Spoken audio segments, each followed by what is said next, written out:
Welcome to the Florida Keys, home to the best diving in the U.S., the best fishing in the U.S., and in the eyes of many, the ultimate U.S. road trip. We're Jamie and Skylar, and recently we took this road trip head-on and spent 2 weeks driving across the overseas highway on an epic island-hopping adventure. We started the 100-mile journey off on Key Largo, ended up in Key West, and stopped through 10 or so other keys along the way, each with its own unique vibes, amazing views, and mouth-watering meals. Oh my gosh. We drove, we dove, we biked, we hiked, we fished, we sailed, and Skylar may have had a few too many cocktails, but we never failed to check off each of our Florida Keys boxes, and we even met some cool cats and foxes. And in this video, we're going to take you with us on each of those experiences and so much more to show you everything a Keys road trip has in store. But before we dive into this Florida Keys adventure, we do gotta mention that because of our crazy schedule, we ended up completing this road trip over 2 separate Keys visits, 1 week in the upper and middle Keys, and 1 week in the lower Keys. But if you have a chance to complete it all at once, we definitely recommend it. Now let's get this road trip started on the easternmost of the Florida Keys, Key Largo. It is a beautiful morning here in Key Largo, and we are about to hop on a boat that's going to pick us up at these docks right here. Now, in addition to its sport fishing, the Florida Keys are probably best known for their amazing diving, as a massive barrier reef runs all along the Keys. Today we're going on a snuba trip, which is a hybrid between snorkeling and scuba diving, but it doesn't require you to be scuba certified, but it does allow you to go down further into the water and stay underwater longer. I know Skylar is really excited for this. I'm honestly a little bit nervous. Ready for this, Jamie? I don't know. But the seas are supposed to be pretty calm today, so it should be a great day to give it a try. It looks like our boat is here, so we're gonna go meet up with Captain Tom with Florida Keys Unique Diving. Once aboard our boat with Captain Tom, we began to make our way out into the beautiful turquoise Atlantic waters, where we would soon begin our underwater adventures. But first, we had to pick out our diving gear. Now, if you ask me, the view from the main deck on the ride out was already pretty great, but Skylar decided to climb up to the crow's nest to check out the views from above. So Captain Tom just let me go up to the top of the boat.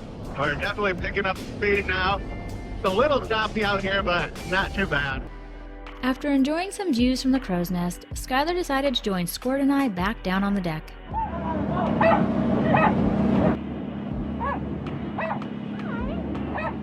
So we're about 5.5 miles out right now, near these shipwrecks, but we're gonna head to another area because apparently it's a very popular spot and there's almost always boats there, but currently there's no boats there, I guess.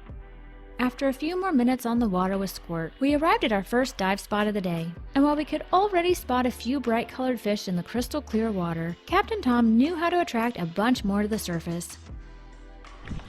There they are. Oh my gosh. While the fish enjoyed a morning snack, Captain Tom got us geared up for our first dive and taught us how to work the snuba equipment. We learned that our air would be fed to us from an air compressor on the boat through these 100 and 150-foot hoses. Our flag is out, so it should be good to get in the water.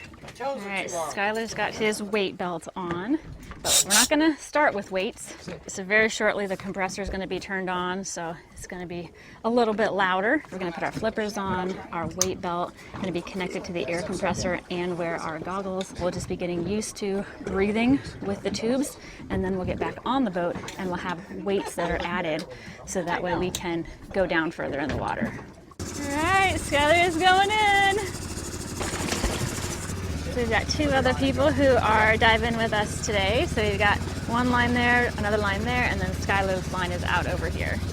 And he came to the surface, gave me the thumbs up, so I think he's gonna come get the GoPro, and then I'm gonna give it a try. While I got geared up on the boat, Skylar dove down to explore Pickles Reef, which we learned got its name from a shipwreck on the reef containing cement-filled pickle barrels that are now covered in coral.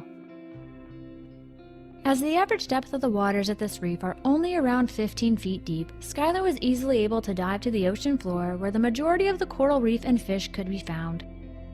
While Skylar was down exploring the ocean floor, I had just begun to explore the surface near the boat, which was still full of fish from the snack that Captain Tom had left for them a while earlier.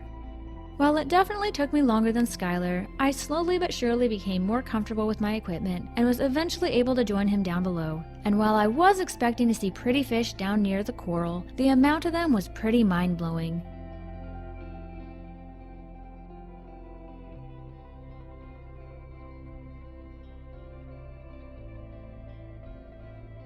All right, so we're back at the shipwreck spot. This is going to be our second diving spot of the day. First diving spot was on the reef and it was awesome, and this should be a completely different experience. It's only like 6 foot of water, you said here? 5, 6 foot? Squirt's excited. You getting the hang of it, Jamie? Kind of.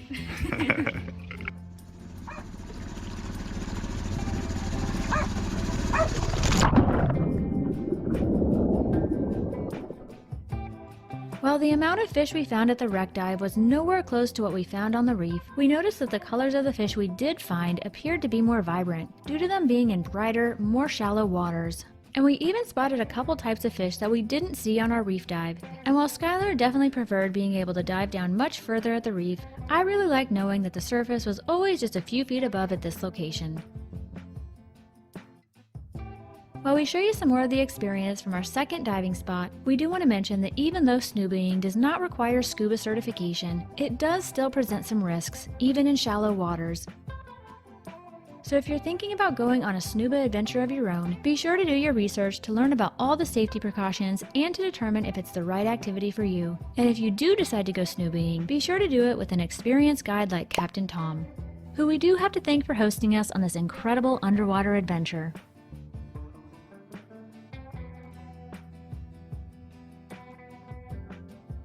After another amazing underwater experience, we were hungry and exhausted, so it was time to hop back on the boat and drive the 5 miles back to Key Largo.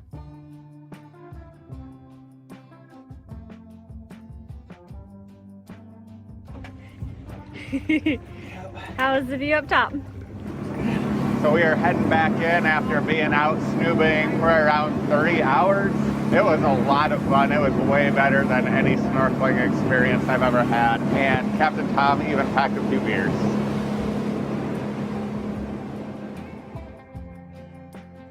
The ride back to shore was a quick one, and it was just long enough for Skylar to enjoy a beer and for me to enjoy a little quality time with Squirt.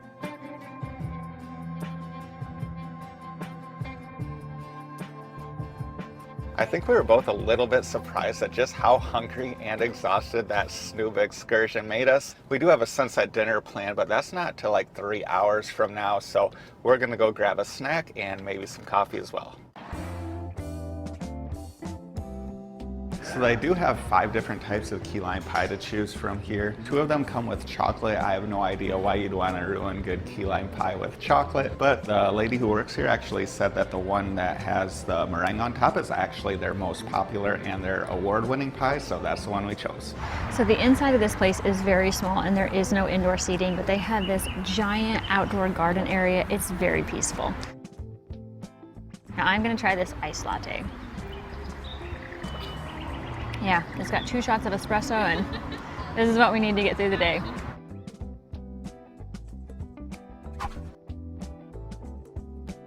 Now before I try this piece of pie, I do have to warn you that this pie was the most expensive piece of pie I think I've ever purchased. It ended up being $13. Now, normally when you buy a piece of key lime pie, it's maybe like $5, $6, so this is like twice that much, but hey, maybe it'll be worth it. Plus, I do think you're kind of paying for the atmosphere. It is really nice out here.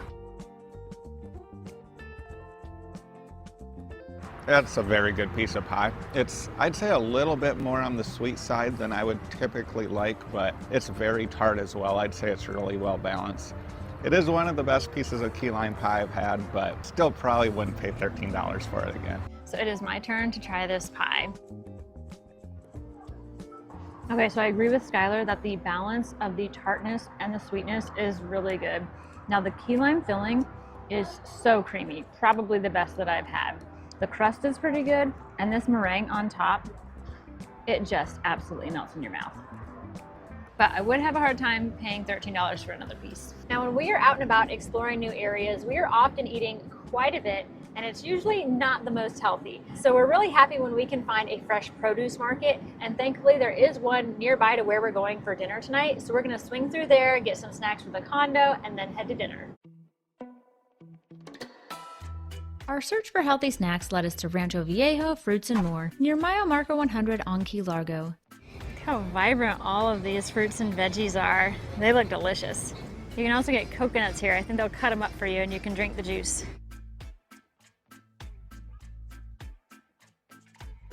They even have a food truck back here. We got some fruit to snack on, and we just couldn't pass up getting some tamales from this truck. Skylar, of course, had to try something new, so he tried a tamarind. How is it? It's really weird. It's kind of like a super sour banana.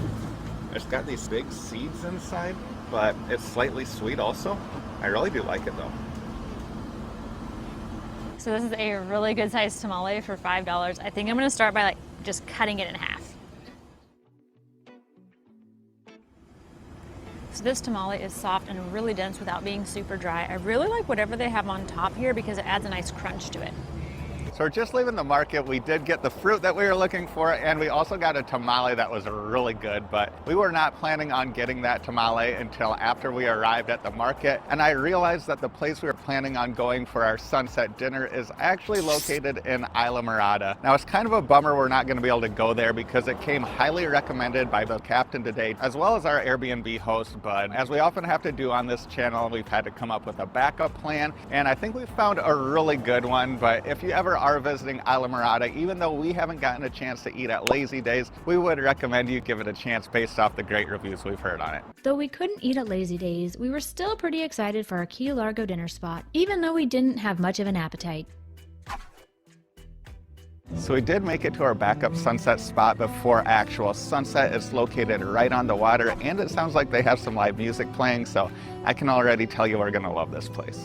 The timing of our arrival at Bayside Grill really couldn't have been much better, not only because it was just in time for a famous Key Largo sunset, but also because it was happy hour, which of course meant that Skylar would be enjoying some drinks. And while we weren't too hungry after that massive tamale, there was one unique item on Bayside's menu that caught our attention, and we just had to give it a try. And that item was these Havana fries, which consisted of yuca fries covered in pulled pork, onion jam, melted cheese, and a cilantro garlic cream sauce. While incredibly cheesy, greasy, and definitely not healthy, we'd be lying if we said they weren't absolutely delicious.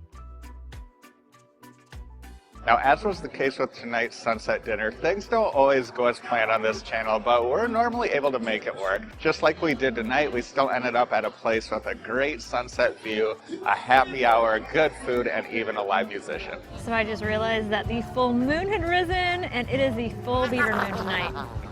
Skylar's coming back with his third happy hour drink.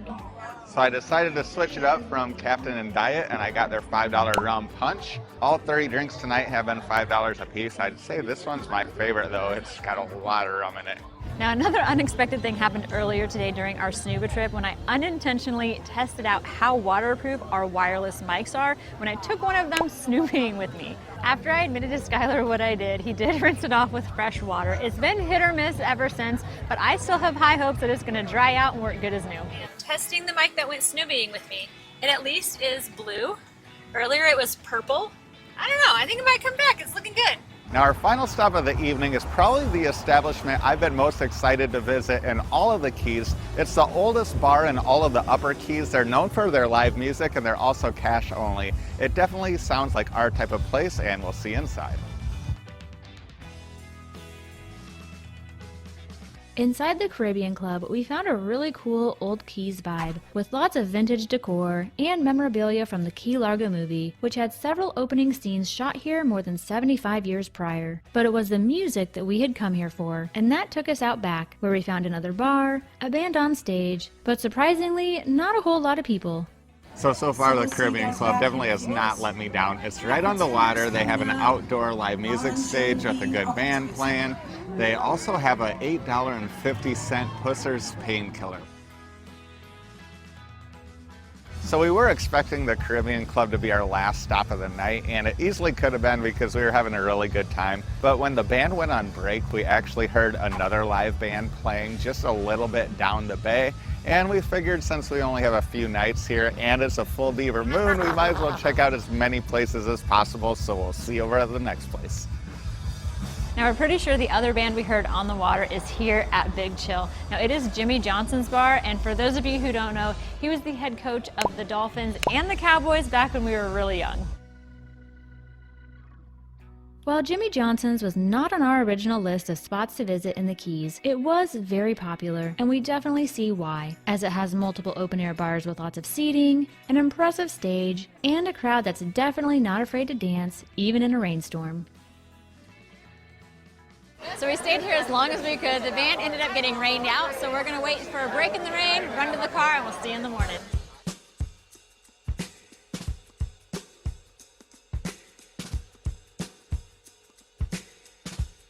So we can't wait to try our breakfast spot this morning because it is well known here in Key Largo. It was featured on the Travel Channel and Food Network. They source their ingredients from local farmers and seafood markets, and according to their website, they've been voted the best coffee in Key Largo for years.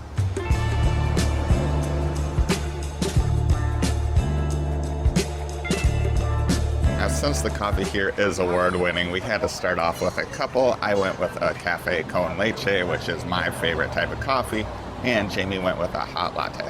The large is definitely very large. Yeah, I see why it's award-winning. It's very good. It's a perfect blend of coffee flavor and just a little sweetness, and it's creamy. So I just went with a basic latte. I think the coffee flavor is really good. There is no sweetness, and I'm okay with that this morning. It's delicious.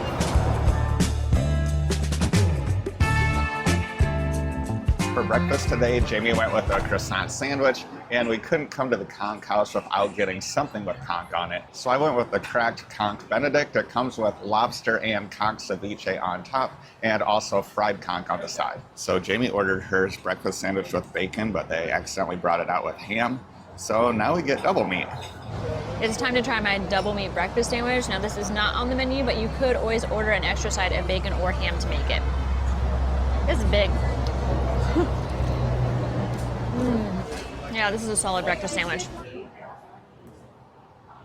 Now that is a very unique Eggs Benedict. The ceviche on there adds a little bit of tanginess. It's very good ceviche. And then you also have the fried conch on there that adds a lot of crispiness, but also the chewiness of the conch. The flavor of the conch is great though. Overall, this is very good. Now, I absolutely love the ambiance here. The restaurant is in an old house. It's got open air seating that wraps around on the porch. They've got another covered area for outdoor seating and a cozy interior space. We're just wrapping up at the Key Largo Conch House, and the main word that comes to mind when describing that place is definitely unique, both when it comes to the atmosphere and the menu.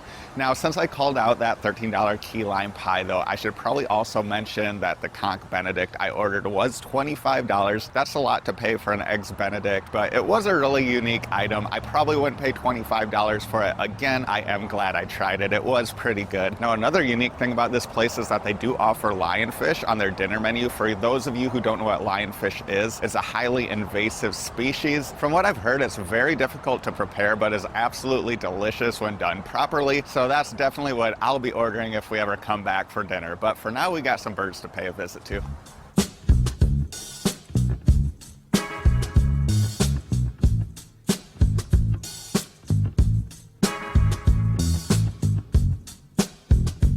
This wild bird sanctuary is free to visit, but it does rely on donations and volunteers. The organization focuses on rescuing, rehabbing, and releasing the wild birds of this area. Now, the sanctuary where we're at here is home to the birds that have been rehabilitated but cannot be released. They do have an affiliated bird hospital about 1.5 miles from here that does have a visitor center.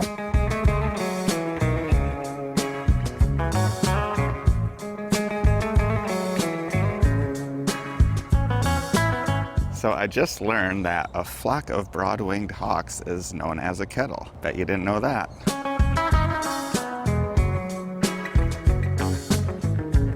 So I love that they have a barn owl here, and I actually have my own fun fact about barn owls. When I was a kid growing up in Iowa on the farm, we had an old barn that did at one time have a family of barn owls living in it. And at one point, I actually wanted to be a barn owl when I grew up.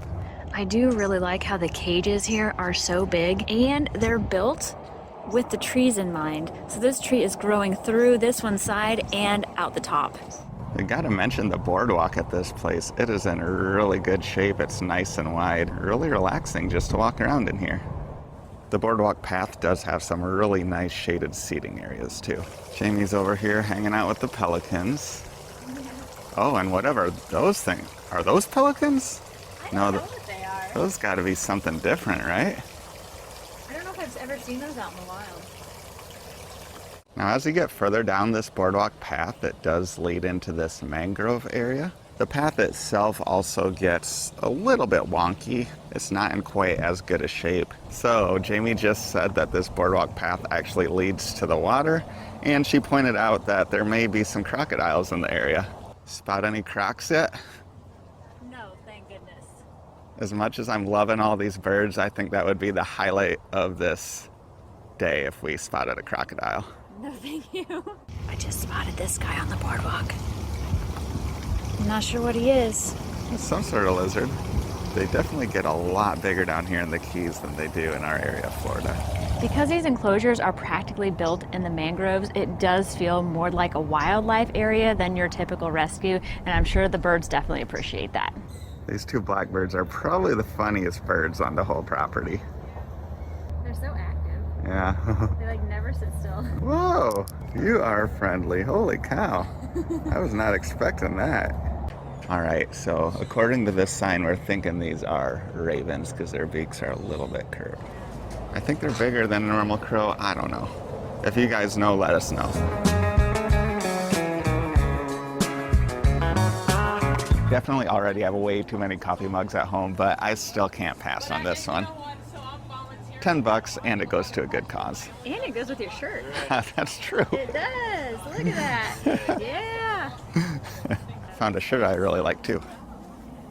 We both had a really good time at the bird sanctuary, but we only spent around an hour or so there because it is pretty small, and that means we have some time to kill until our next activity on the water. And since we're not hungry yet, we're gonna have to find something else to do, but I think we do have a spot in mind. And that place is Shell World, which has been a shopping destination here on Key Largo for over 50 years.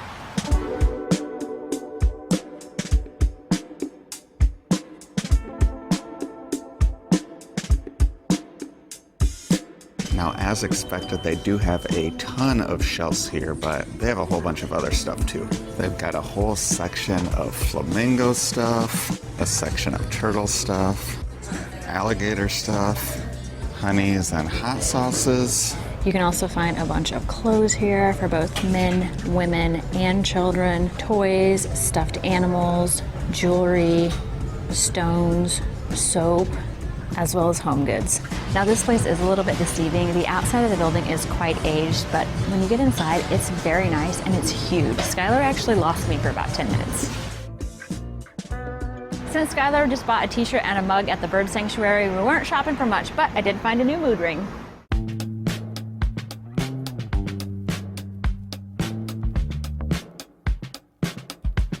We're here at Hobo's Cafe for a late lunch because it's known for being an authentic Florida Keys eatery serving up fresh seafood. Plus, it's just a couple miles up the road from our tour, which will be going on in a little over an hour.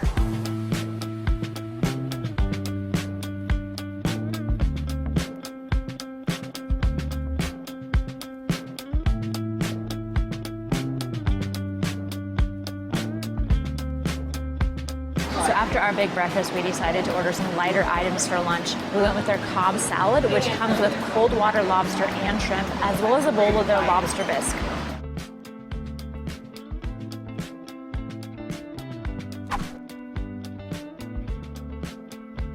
Starting off with shrimp. That shrimp is delicious. I think it has Cajun seasoning on it, and we chose the blue cheese dressing. It's homemade and it's really good. So this lobster bisque is super thick. I can tell there's a bunch of lobster in it, and they also put artichokes in it. I've never had a lobster bisque with artichokes, so it'll be interesting to try. It is full of lobster. The artichokes are actually a really nice touch. I wasn't sure how they'd go, but I'd say they mixed really well. This is a great lobster bisque. Time to try this lobster. So I think the lobster has the same Cajun seasoning as the shrimp, and it's really good.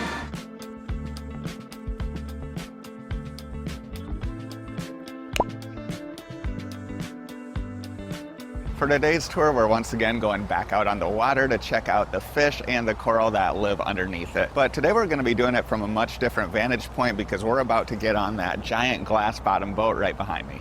Now this boat is going to be taking us through the John Pennekamp State Park, which is the only underwater park in the United States. Then it's going to take us out to the reef, and along the way we'll catch a sunset as well.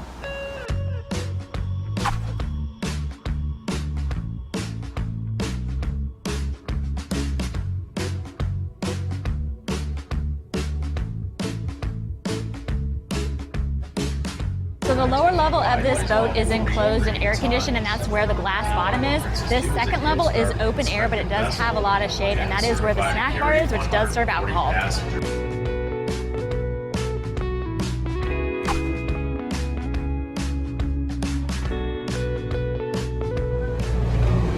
Once we made it around the turn, we were able to come to the very front. So they said the ride out to the reef is about 45 minutes, and they recommended that you ride out on top. The reef we're heading out to is called Molasses Reef. And once we get out of this waterway, it might get a little bit choppy, which is why they recommend riding out on top to hopefully prevent any motion sickness. So Molasses Reef isn't too far from, I think, Pickles Reef, where we went snoobing with Captain Tom yesterday. As we get closer to the ocean, the houses keep getting bigger and nicer.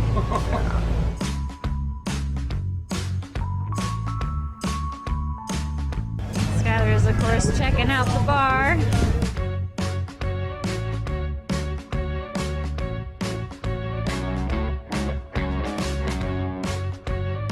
Now, Jeff and Vaughn are definitely two of the hardest working bartenders on the water because this boat is rocking really good, and they are still making a ton of frozen drinks, and they're actually pretty good too.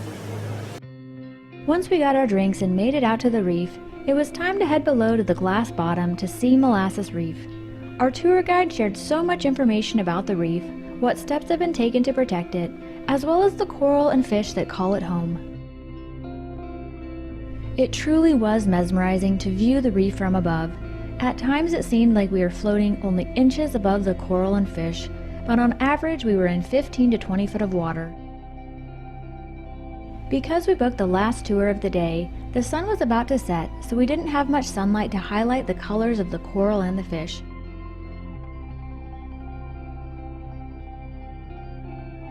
While we don't know for sure, we would imagine that booking a tour when the sun is high in the sky would lead to seeing more vibrant colors on the reef. But I guess we'll just have to come back to find out.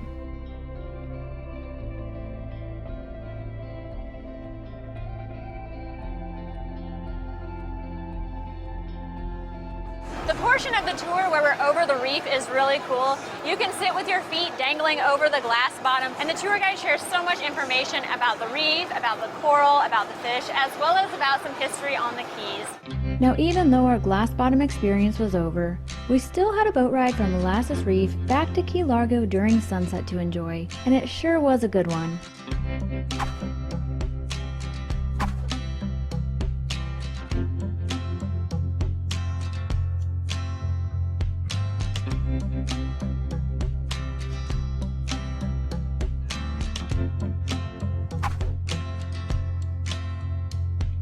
Now before we get to shore, we do have to thank the staff at the Key Largo Princess for hosting us on this trip to the reef. We'll be sure to leave all their contact information at the bottom of the screen, as well as in the video description for when you're ready to book your glass bottom experience.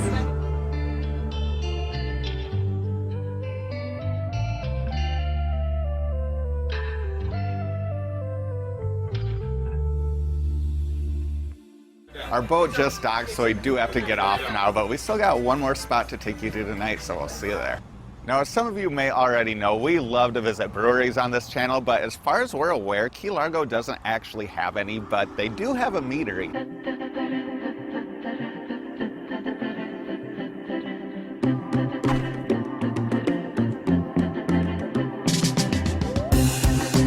All right, so our plans have changed. We were initially just going to do this right here, but then we were hearing other people doing these tastings, and all these other things sounded really delicious, so Skylar was talked into doing this. So we're going to try all the meads and spirits. Well, he is. I'm going to try some of them, but he's going to try all of them.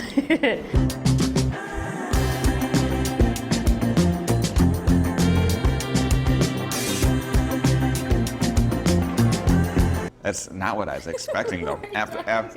After, oh, I'm not even looking at the camera. I'm like looking at you.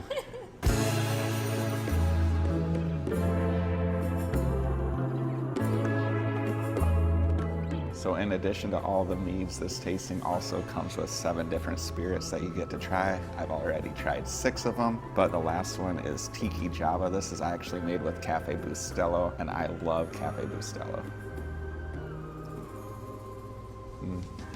Well, I wondered. Try some too, huh? That is every bit as good as I thought it was going to be. After the meadery, we watched this random drone light show and then called it a night at the condo.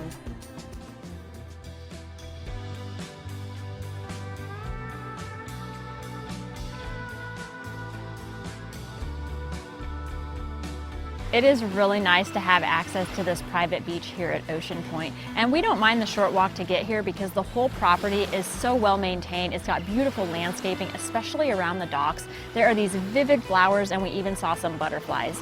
Now the water today is a bit choppy and not very clear, but yesterday it was very calm and we saw several people in the water.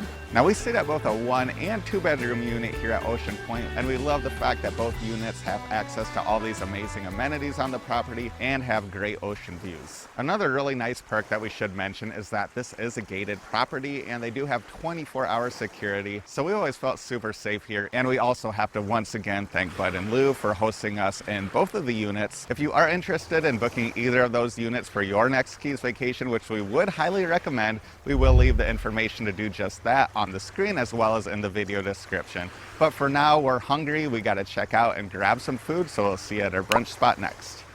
And it's officially time to be leaving. Why are you recording me?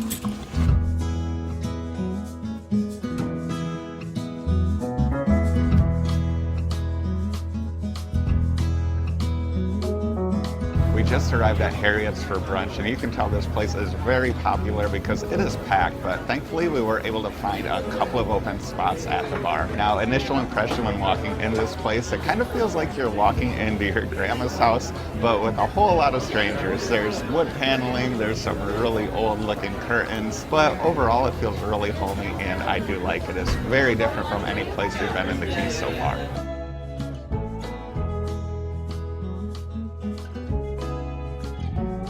Skylar went with the shrimp and grits because the pictures online looked amazing, and I went with the chipped beef because it sounds like a dish that my grandma used to make when I was younger, and I've never seen it on a menu before. Plus it comes with Harriet's biscuits and they're supposed to be huge and delicious. So this does look like what my grandma made whenever I was growing up, but this portion is huge and I only needed a half order. I don't even know how we did it, but we cleared both our plates at Harriet's, and I think that alone tells you how great that place is. I'll let Jamie tell you about her meal, but those grits were probably the best grits I've ever had. I have had a lot of really good grits before, but they're normally just good because they're full of butter and cheese. But those were full of great Cajun flavor, and both the shrimp and the sausage in there were excellent. The chipped beef gravy is exactly what I remember my grandma making when I was younger, and those biscuits were enormous, delicious, and fluffy. Now, we were so full after finishing our plates, we had to take their famous key lime muffin to go. I think they make over 30 types of muffins, but they're most famous for their key lime one, so we gotta go work up an appetite so we can try it a little bit later.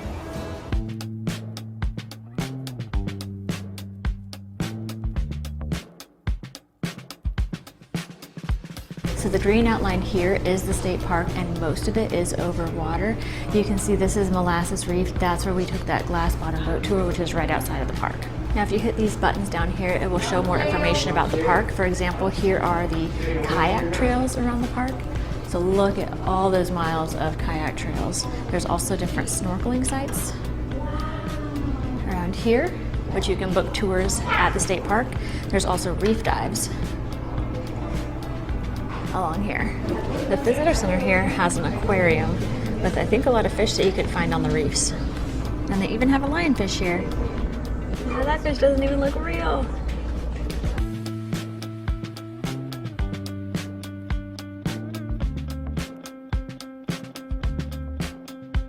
We've been really impressed with everything this park has to offer. They have an area over here that's known for having some really good snorkeling. They have nice camping areas, nice picnic areas. They have the aquarium that we showed you a little bit earlier. They have some hiking trails and also a pretty extensive paddling trail system where you can paddle through the mangroves. Now that was actually our initial plan today, but as you can probably tell, it's really windy out today. The waters are pretty rough. Now you definitely could still go out paddling in the mangroves today, but it probably wouldn't be ideal conditions. Plus, we realized that we haven't hardly done any hiking since we've been in the Keys, and since there are some good trails here and the weather is beautiful, we're gonna take advantage of it and go check out some of these trails. I think there are 4 or 5 trails in this park, and this one we're told leads out to an old citrus grove, so we'll see if we can find it.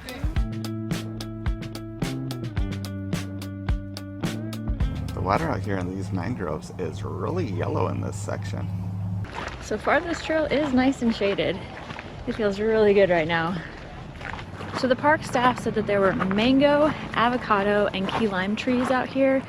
He doesn't think that it's avocado season, and we just missed mango season, but he said if we found any ripe key limes that we could grab them. So we've been walking on this trail for a few hundred feet now, and I think we're both just kind of surprised how not tropical it feels. We haven't seen any native palms or ferns or anything like that. It honestly kind of has a feel of a trail like back up in the Midwest.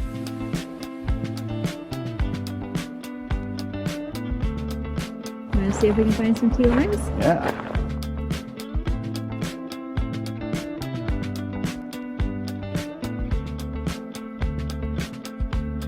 So we're leaving the fruit grove with 4 key limes. Definitely not enough to make a key lime pie, but at least we can make some limeade.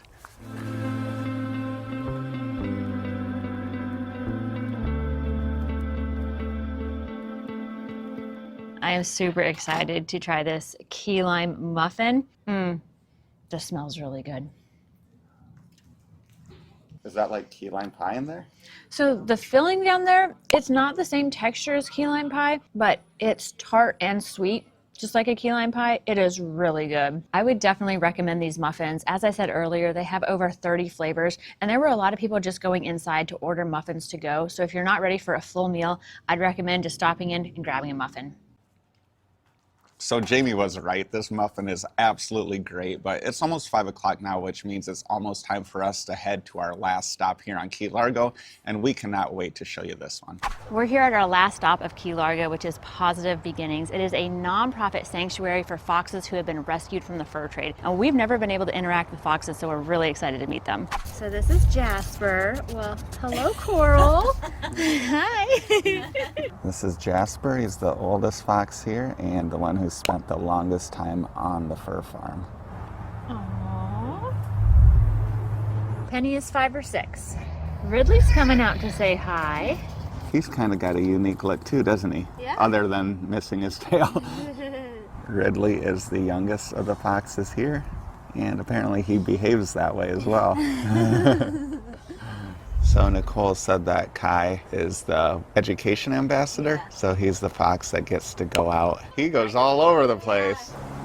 Got Louie in the back there. They have some really cool enclosures here. Those are stairs, and look at that walkway, and that goes into an outdoor space here. We're just so impressed with this enclosure that these foxes live in. It wraps all the way around the house. They have things to climb. Since it obviously does get warm in Florida and foxes have pretty thick fur, they do have their own air-conditioned room that they can go in as well. Where are you going? Huh? Got something else you want me to see? A total of 7 foxes live here, and they all seem to be enjoying a much better life here at Pawsitive Beginnings after being rescued from a fur farm in Iowa. You can support their new lives by visiting the Pawsitive Beginning website and donating, becoming a Fox sponsor, and even booking a private tour.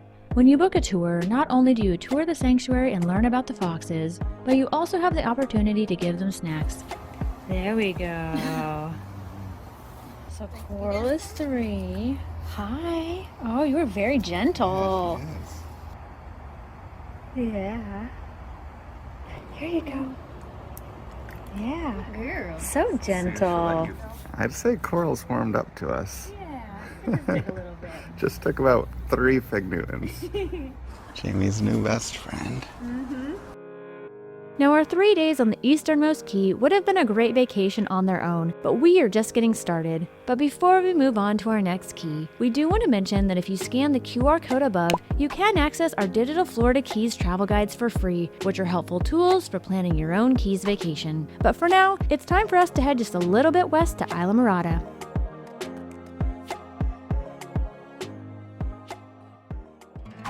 Welcome to Islamorada, the village of islands in the Florida Keys. This laid-back village spreads across several keys and is actually known to be the sport fishing capital of the world. And while we can confirm the fishing here is fantastic, it's also a paradise for divers, snorkelers, or anyone who loves to be on the water.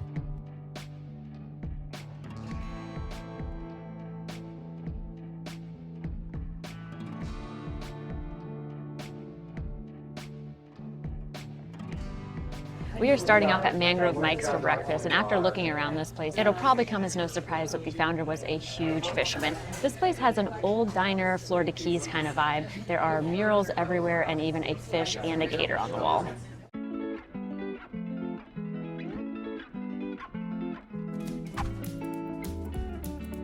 Now, one of the things that Mangrove Mike's is known for is their cinnamon rolls, and I was planning on ordering one, but when we got here, I saw that they're actually doing a special. It's a sandwich where they actually use their cinnamon rolls as buns, so I had to try that. Jamie also found a really unique item on the menu. It's a breakfast sandwich with brie and some sort of raspberry sauce. Both these items are really unique, and we are excited to try. All right, time to give this thing a try. So I can tell that cinnamon roll is really good. It's really soft and gooey. I think the quality of the bacon and the sausage is really good as well. I will say though that I don't necessarily love the flavors mixed together, so I'm gonna deconstruct this thing and eat them separately, and it's gonna be great. Now this sandwich looks even better than expected. The cheese is just oozing out of it. This Texas toast is nice and crunchy, and the flavor of the cheese and the jam go really well together. I like it a lot. We just finished our breakfast here at Mangrove Mike's, and what a great way to start off our first day on Islamorada. We both agreed that that cinnamon roll was fantastic and way too good to be included in a sandwich, but I was also surprised by how much I enjoyed Jamie's sandwich. It was the perfect mix of crunchy and gooey, and I really didn't even think that I liked brie that much until today because that sandwich was amazing. After starting the day off with a really unique breakfast, we have a really unique activity planned next, so I'll see you there.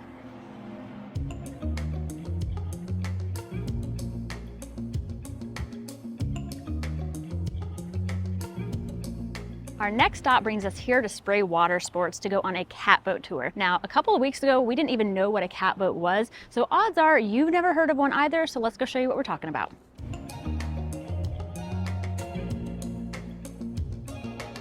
After a quick tutorial, we were on our way to explore the beautiful sights of Islamorada.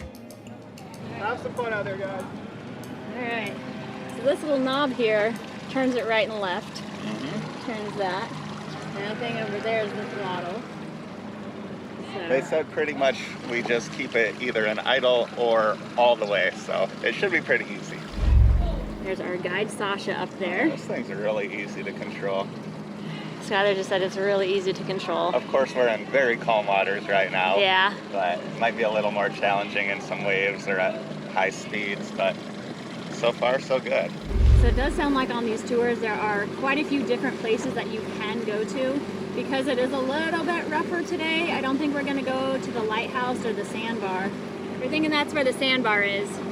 But just getting out here a little bit, you can feel the wind picking up already.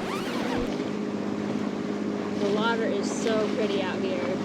We'll go through the Snake Creek and then I'll give you some time to practice to do some sharp turns or donuts. Okay. We're gonna be going a little faster now. I think my hat's gonna fly off. Woo! Yeah. That was a pretty good time. Oh, there's some rain over there. Getting a little wavy out here. So we're getting a lot of spray. Oh, are you gonna take us into that, right? Oh my gosh, there is some rain right in front of us now.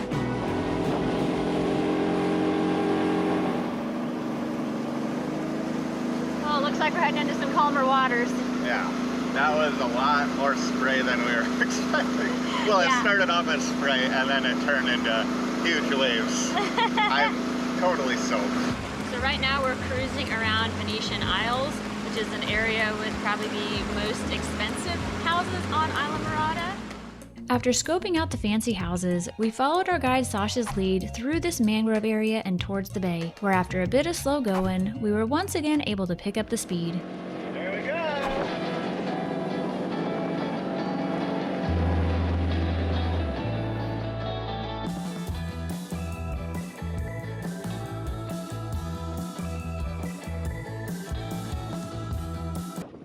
So Sasha just told Skylar that he can whip it around a bit. He says it's impossible to roll these things. Oh my gosh. See if we can prove him wrong. No, I don't want to do that. All right, let's go. All right.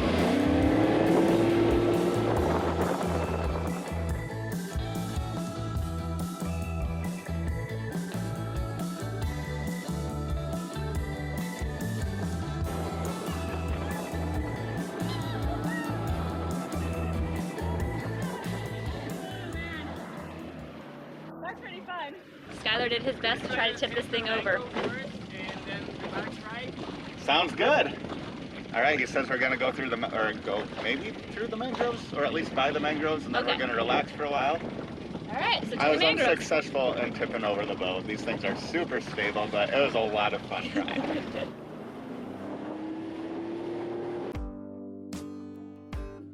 As we made our way out into the open waters, we were quickly able to get our catboat up to top speed, which is only around 30 miles per hour, but honestly felt a lot faster. While not as agile or as quick as a jet ski, we found this catboat to still offer plenty of excitement, but with comfortable seating and plenty of shade, it could be quite relaxing as well. And speaking of relaxing, the chillest and also one of my favorite parts of the tour was driving through these mangrove tunnels. Oh my gosh. I think this is a must-do. Oh, for sure. A must-do experience. Yeah, I don't even know if we're halfway through yet, but I'm loving it. So our guide Sasha said that after we get through this mangrove area, we'll get to an area where we might see manatees or even nurse sharks, so crossing our fingers. Now unfortunately, we did not spot any manatees or nurse sharks on our catboat trip, but we did still have a nurse shark sighting in Islamorada, and we'll show you that later in this video. As we got further into our tour, the skies kept getting clearer and the waters kept getting bluer, and while the temperature was somewhere around 90, the occasional ocean spray from the catboat kept us nice and cool. The water out here is so gorgeous. Wow. While Sasha occasionally did let us take the lead on this tour, he did a great job of keeping us from getting lost and out of the shallow waters. After cruising through what was possibly the most gorgeous stretch of blue water yet, we made our way under this bridge and back out into the ocean, where the waters were a little bit rougher but a lot of fun.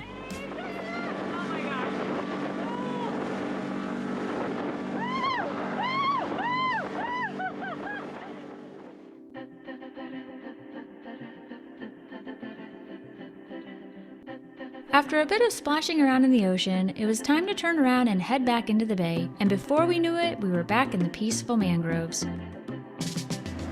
Sadly, we are on our way back. I know Skylar could be out here doing this all day. While we make our way back towards our starting point, we have to give a big thank you to Spray Water Sports for hosting us on this epic catboat tour. It was a totally unique and memorable experience, and we had an absolute blast. And to book your own catboat tour, or one of the many other tours offered by Spray Water Sports, go ahead and visit spraywatersports.com or give them a call at the number below. While our tour with Spray Water Sports was almost over, Sasha had one more stop for us, which took us back out into the ocean. So in front of us is a sandbar. We are gonna go cruise around it. We're not gonna have time to stop in, but it's also super busy. We're here on a Saturday, and I know our guide was saying that it just gets very, very busy on weekends. What I like about our sandbar is that we have food boats, just like food trucks with boats. Oh, nice. What? Oh, that's awesome. And sometimes on weekends you can see all kinds of crazy things. We're not even close to the sandbar yet, and we can see that it is packed. So there's the food boat over there. How cool, you can come up to this sandbar and get food.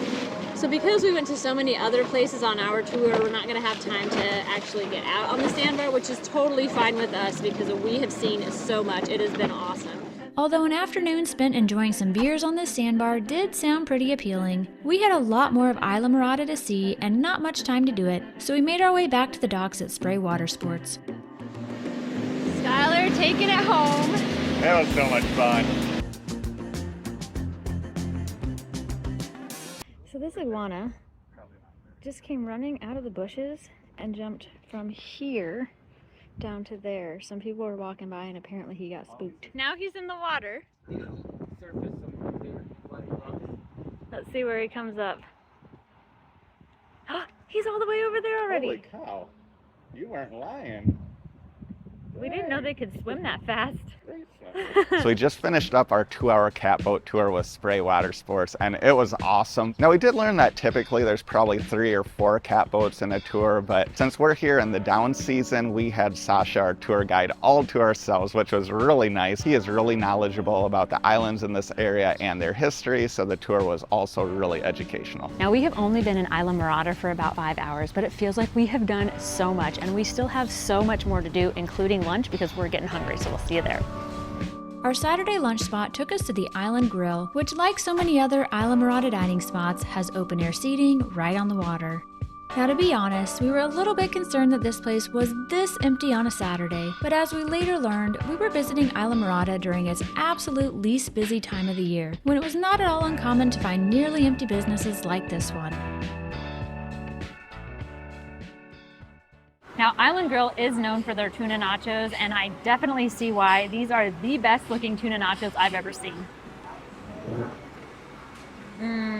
Now these have to also be the most expensive nachos we've ever bought, but I agree with Jamie, they look amazing and I think they're gonna be worth it. Those are fantastic. Easily the best tuna nachos I've ever had. Wow. Now I was also gonna order the conch chowder because the Keys are kind of known for conch chowder, but they also had a soup of the day. I asked what it was, and it's a stone crab soup, and it looks amazing. I cannot wait to try this. So that's like a clam chowder, but with stone crab instead of clams. I definitely prefer stone crab over clams, so it is very good. Now this place is right on the water. They do have some indoor seating, but in order to have these water views, you have to sit out here where it's open air. Now in the afternoon, it can get pretty warm, but it is very shaded here, and they have huge fans that are moving a lot of air. So we kept our lunch at Island Grill small because we are gonna be eating dinner in like 4 hours. Yeah. But what we did order was delicious, especially those tuna nachos. They definitely lived up to the hype. Now, the Keys aren't really known for their beaches, even though they do have such beautiful water. But there is one beach in Islamorada that is rated pretty well, so we'll see you there next.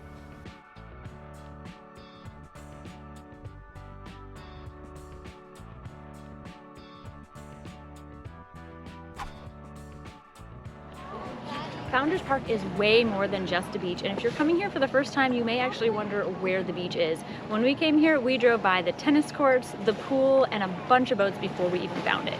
Now, like Jamie just mentioned, there is a pool here, and when we drove by it, it actually looked pretty impressive. Plus, I think that you can get in just for like $3 or $4. But the beach here does look pretty decent. The water looks really clear, so I think we'll get in the water here. The water feels nice, but the bottom feels kind of more muddy than sandy like we're used to. I don't think it's mud. I think it's sand, rocks, and seaweed. But I think the seaweed feels a little slimy. There's no mud though. The water's really clear. I know, it feels like mud. Yeah, it's the seaweed. I've already seen some fish though. It's super, super clear. So we've walked more towards the middle of the swimming area, and it is a lot sandier on the bottom. It doesn't feel like mud anymore. If I just stand here really still, the fish will just swim around and I can just watch them from above. Now, living on Florida's Gulf Coast, we are spoiled with some ridiculously beautiful beaches, and honestly, the beach here at Founders Park does not compare, but we weren't expecting it to because the Keys are not known for their beaches. The fact that this is actually one of the best rated beaches in all of the Keys kind of says a lot. That being said though, there are some things we really like about this beach. The water here is ridiculously clear. We actually kind of wish we would have brought our snorkeling gear. It also does have quite a few amenities. It has a sand volleyball court, it has showers and restrooms, it has a bunch of covered picnic areas, and it even has a playground. It is refreshing still. Yeah. I was kind of thinking it might be really warm this time of year. You know, it's late September, but it feels good. After cooling down at the beach, it was about time to hit a happy hour.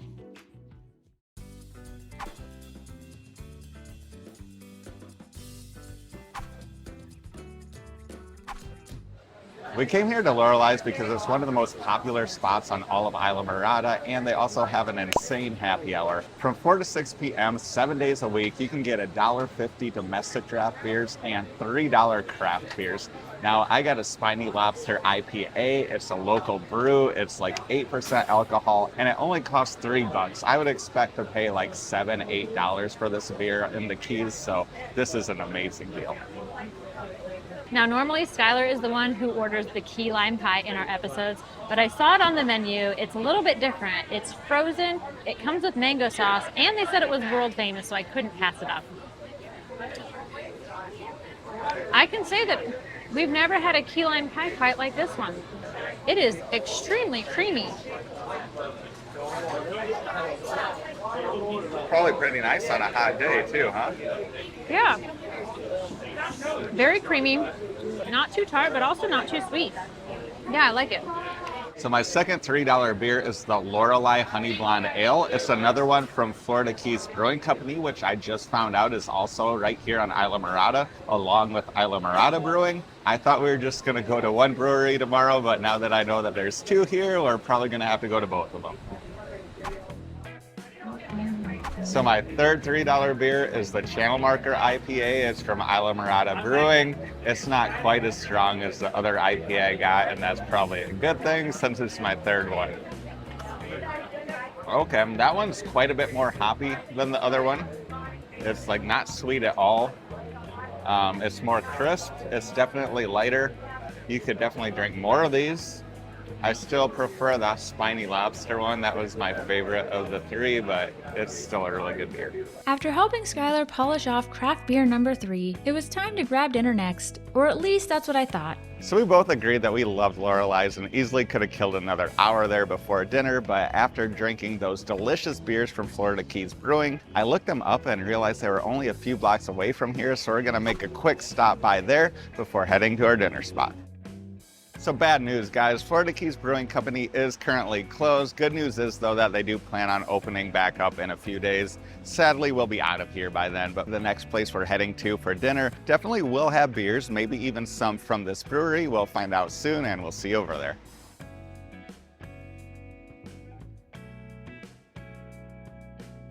Now, while the Keys aren't exactly known for their barbecue, we thought it might be nice to have one dinner in Islamorada that wasn't seafood.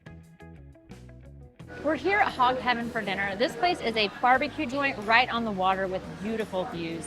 But honestly, we mainly chose it because it's known for its live music. There's a band playing here tonight that we think we're really going to enjoy, and the stage is right on the water. There's also a tiki bar back here. They do make you work a little bit to get to this tiki bar.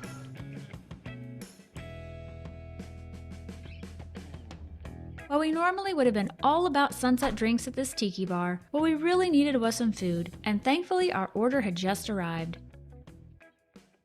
We decided to order the Pitmaster plate as well as the shrimp and crab bisque. Now with the plate, we got 2 orders of brisket, ribs, potato salad, baked beans, and it came with 3 different sauces.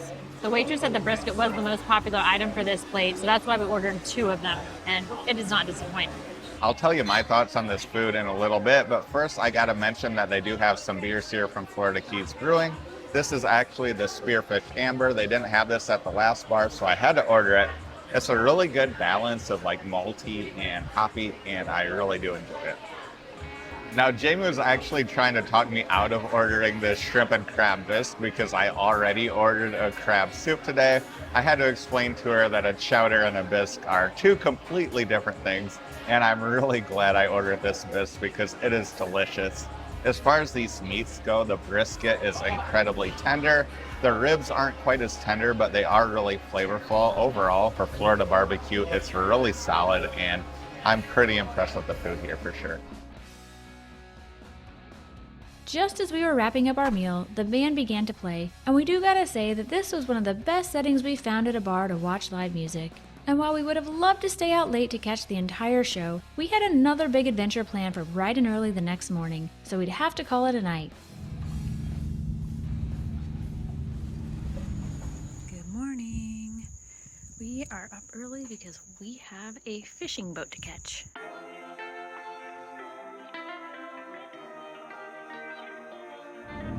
Good morning, it's 7:20 a.m. and we are heading to the marina to catch our fishing charter. And I actually just got a text from our captain. He said they are ready to go and the seas are supposed to be smooth today. So hopefully that means we'll be catching some fish. We arrived at the Whale Harbor Marina at 7:30 on the dot to find Captain Larry and his crew all ready to go. And within a matter of minutes, we were aboard the first choice, a custom 37-foot Merritt fishing boat. So we just left the Whale Harbor. We got Captain Larry on board with us, as well as Rick and Chip. They said we're going about 15 miles out today, and we're going to be fishing for mahi, tuna, and what was the third one? Oh yeah, wahoo. Should be fun. As Captain Larry navigated us out to sea, Rick gave us a crash course on tuna, mahi, and wahoo fishing, which honestly, neither Skylar and I knew anything about. We are going to be going by the sandbar where we were yesterday on the way out to our fishing spot. Don't see anyone out there yet, but it's early. So even though this is a smaller boat, there's an area in here that is shaded, and there's even a bathroom. So they rig up the bait fish different depending on what you're going for. This one, he's rigging up for a mahi. The last one was wahoo. And wahoo have the sharp teeth, you said? Wahoo have interlocking scissor teeth. Oh, wow. Very, very, very, very sharp. They're fish. You don't got to worry about that with mahi? No, well, they have teeth too, but they're small. Thankfully, Rick and Chip would be removing all the fish from our hooks, so we wouldn't have to worry about getting bit and could focus just on catching the fish, which would provide more than enough excitement on its own. So just learned that we're going to be fishing in 300 to 500 feet of water today on what he described as like some underwater hills. And apparently a lot of times the fish are at the top of these hills, so I guess that's where we're going. Rick just showed us how to reel in on different rods for fishing for different types of fish. And we have never fished for any of these fish before, so I think it's going to be pretty exciting once we get a fish on one of these hooks. So unfortunately we weren't filming at the time, but on the way out here I already saw a jumping stingray and also some flying fish. So apparently the fish that we're going for today do feed on flying fish, and they're actually trying to make our bait fish appear to be flying fish. So hopefully they'll be successful. So this is a tuna worm, and they're saying it's very effective, which is crazy because it's like super easy compared to the other ones. There's little eels that swim around out here too. It's all to simulate what's in the water and what the fish are eating. Now around 15 miles out in the Atlantic, and with all our hooks baited for tuna, it was finally time to test our luck. Greg. Oh my gosh, so we've got 2 fish on here. Ah! Wow! Blackfin tuna, guys. Blackfin tuna! What? Wow. Oh my gosh! Well, I see where it gets its name. Wow, that's actually really pretty. While I was filming Skylar reeling in our first fish of the day, we barely even noticed that Chip had reeled in the second one. The worm works. The worm. You're right. The worm never fails. With 2 blackfin tuna already in the cooler, it was time for me to try to reel another one in. All right, we got our third tuna on the line. Does it feel big? I have no idea. As I was using every ounce of my strength to reel in my first fish, Skylar got another one on the line as well. And after a long and pretty exhausting battle, we finally pulled in my fish, and we had 2 more tuna in the boat. Now I should probably mention that while Skylar may have reeled in more tuna than me, the biggest tuna we caught was mine. While Skylar's tuna was nice and calm, mine didn't seem too happy about being in a boat or posing for a picture. So Captain Larry is doing a great job of finding us some fish. We got 2 more on the line. The one I was reeling in was pretty far out, so my arm is really tired from bringing it in. The one Skylar got in was a little bit closer to the boat, and now we have 4 black tuna. All right, got something else on the line. Let's see what he's reeling in. I know, it's a lot. Here he comes. See what it is. Oh yeah. There we go. Number 5? Number 5. All right. So even though the waters are pretty calm today, they weren't sure what the fishing would be like because Hurricane Helene grazed the Keys a couple of days ago. But I'd say it's pretty good because within the first 30 minutes, they got 5 tuna. So Rick and Chip are pulling in the lines because we're switching over to fishing for mahi. So I think we're gonna go to a different spot. So now you're just rebaiting all the lines? Rebaiting. They're ready to go again. Rebaiting to go again. Oh yeah, no, the jumping mahi over there. Yeah, that's mine. Is Yeah, it green, 30 right? Yeah, watch it. Oh my gosh, We're that's about so to have pretty. one. Get ready. All right, we're ready. Come on. Oh, okay. In retrospect, we weren't really ready for the chaos of having 4 mahi on the line at one time, while also trying to film the experience. Wow. That's a whole different experience.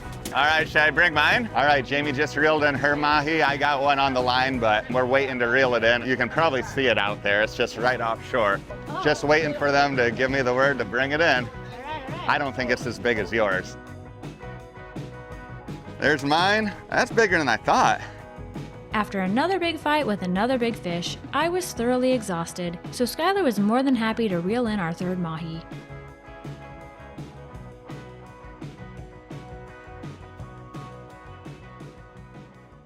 They were not lying. That is intense. Yeah. It goes from like waiting to very exciting. So we just got done with our first mahi run, and when they said it was going to go from 0 to insane real fast, they were not lying. It's like when we had 1 on the line, we immediately had 4 on the line, and everybody had to work together to get him in the boat. Now I think we were able to reel in 3. One of them did get off of the line, but through the entire experience, Captain Larry, Rick, and Chip did a great job of coaching us on what to do. By now, we'd been out on this charter for a few hours, and as excited as we were to catch some more fish, we were even more excited to eat the ones we'd caught. And we already had far more than we could eat ourselves, so the captain decided to head back to shore. Oh my God. Yeah. I was like, where else can he go? I'm like, oh, all the way up. While on our way back to the marina, Captain Larry was nice enough to let us join him up in the helm, where the views were great and the breeze felt amazing.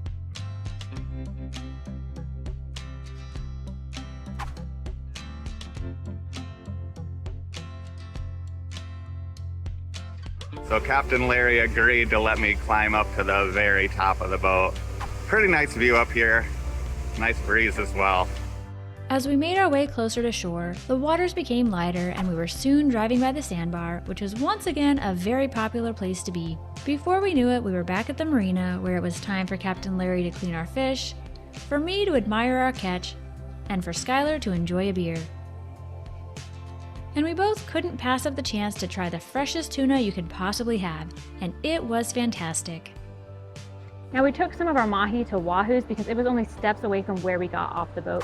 We hung out with the crew for a little bit, cooled down, and also enjoyed some of the freshest fish we've ever had. The breading on the fish was light but still crispy, and overall the fish was delicious. Now Skylar did take the recommendation of Captain Larry and ordered a mix of the 2 chowders that the place offers, and he said it was amazing. And of course we had to top it off with a piece of key lime pie. This pie came with some meringue on top, and the filling was tart, just how Skylar likes it. Now we have to give a big thank you to Captain Larry Wren for hosting us on this amazing fishing trip. We couldn't have asked for a better Keys fishing experience and couldn't be happier to recommend first choice charters for your next Islamorada fishing trip. To book your own charter with Captain Larry, visit sportfishingfloridakeys.com or give him a call at 305-360-4900. Now our next stop of the day was gonna be Windley Key Fossil Reef State Park. It looks really cool, but after spending so much time outside in the heat, we decided to try to stick to some more leisurely, mostly indoor activities. And frankly, we're both just incredibly exhausted, so I think our next stop is gonna be coffee. So as we head to our coffee spot, we should probably mention that we don't normally drink coffee at 4:30 in the afternoon, and apparently most other people don't either, because although there's many great rated coffee spots around here in Islamorada, almost all of them are closed. But we did find one that was still open, so we got to book it there before it closes because we really need the energy. Our search for coffee took us to the Rain Barrel Village, which we found to actually have 2 coffee spots that were still open, and also to be the location of an Islamorada landmark we'd been curious to check out, this giant spiny lobster statue. We learned that the massive fiberglass statue named Betsy has been around since the 80s and measures around 30 feet tall and 40 feet wide. Now in this area, there's a bunch of teeny tiny shops with a lot of character. So if you want to do some shopping, we'd recommend stopping by the Rain Barrel and the shops behind it. Getting back to our coffee, both Skylar's iced cafe con leche from the Lobster Shack and my iced Thai coffee from Boba Manatee were super energizing and gave us the boost we needed to move on to our next adventure of the day. Perhaps the most popular tourist attraction in all of Islamorada is right here at Ravi's, where people come to feed the tarpon right off the dock. We had originally planned on grabbing dinner here as well, but since we have so much fish back at Ocean Point, we're gonna have a restaurant close to there cook it up, and we're just here to feed the tarpon. We loved all the old Keys vibes inside Robbie's, which is definitely the type of place a pirate would feel right at home. And after spending $10 for entry and a bucket of bait, we were ready to feed some really big fish. But out on the docks, we soon found that it wasn't just the tarpon that were looking for an easy meal. We just spotted 2 things that look like nurse sharks. There's a dorsal fin. They're not tarpon. Oh yeah, those are definitely nurse sharks. That's so cool. Now we've been warned that these pelicans will try to steal the fish out of your bucket while you're feeding the tarpon, so we're gonna have to keep an eye on them. Ooh, this one's big.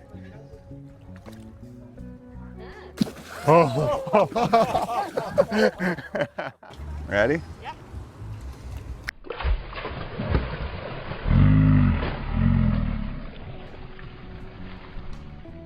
Are you ready for this, Jamie? I don't know. It kind of looks scary. You can do it. Oh my gosh. Oh boy. Ooh. I got scared. So everybody else left the dock, and so the pelicans are targeting me. Attempt number 2. If I can't do it this time, Pelican's coming up behind you. if I can't do it this time, you're gonna have to do the last one. All right. Get out of here.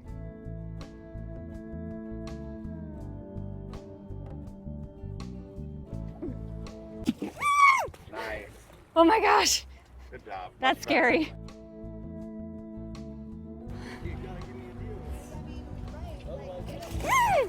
Okay, I got a second try. How did that even happen? I don't know.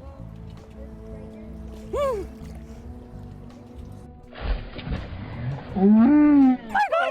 my god, that's crazy. Oh, look at that. Oh. I was even holding the fish a little bit higher, and this giant one came up, and it got me a little bit there, and I think I'm probably gonna bruise right there too. It was huge. It's just like a kind of like a scratch, like a sandpaper scratch, but I think it tried to come down here and there. Oh, wow. It Glad was- you did it still? I'm glad I did it, but it was scary.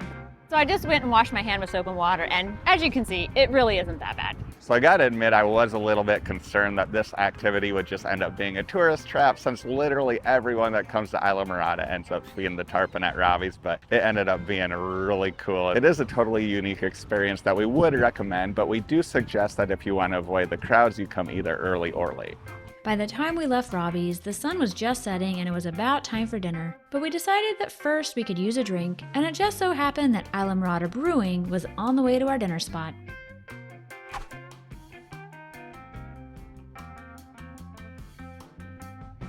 So we finally made it to Islamorada Brewing, and I was a little bit surprised to find that they also have a distillery and a food truck in addition to the brewery. And I was really happy to find out that they do offer flights, so I actually have a flight of 6 beers here. I haven't tried any of these, so I'm pretty excited for it.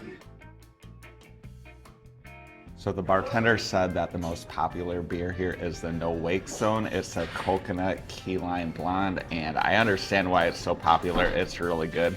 It's probably my second favorite, but my absolute favorite one is this one. It's Bud and Mary's Blueberry Summer Ale. It's delicious. It leaves a blueberry flavor in your mouth long after you drink it.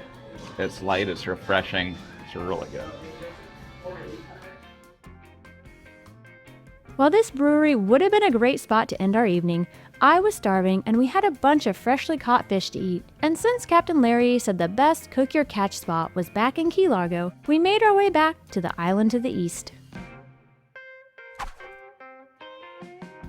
So our tuna just came out. We decided to have them bring it out first as an appetizer. We ordered it 2 different ways. We got some of it sesame seed crusted and some of it with a wasabi crust. They both look amazing.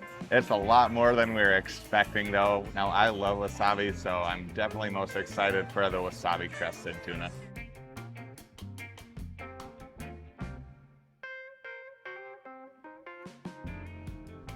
So at this point, I've tried the tuna prepared both ways, and both of them are really, really good. I thought I would like the sesame a little bit better because I'm not a huge fan of wasabi, but I actually like the wasabi because it's not too overpowering. It's great.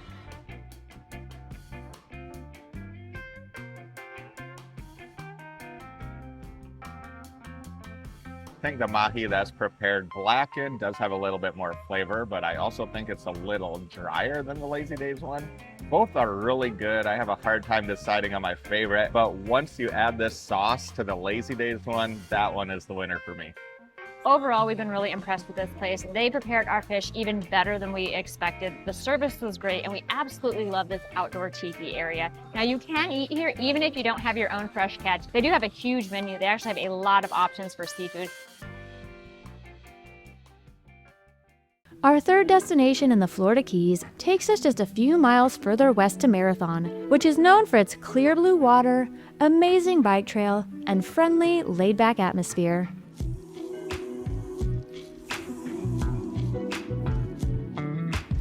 We decided to start our day off here at Mr. Bean's for coffee, but we had actually originally planned on having breakfast at the 7 Mile Grill. But when we got there, we learned that they were closed for renovations for a few weeks, which was quite a bummer because the place had some really delicious sounding food on their menu. But in a way, it kind of worked out because we had a huge dinner last night.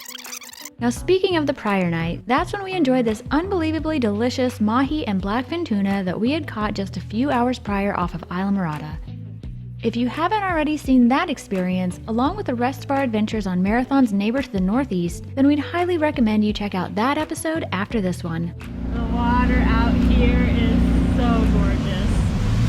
Wow. And since we actually had that amazing fish dinner in Key Largo, you can find that experience in our Key Largo episode. But for now, let's get back to Marathon.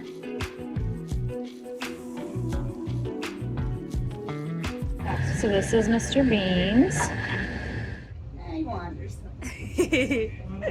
Wanders around, make sure, everything's going okay. Yep. And this is Muffin.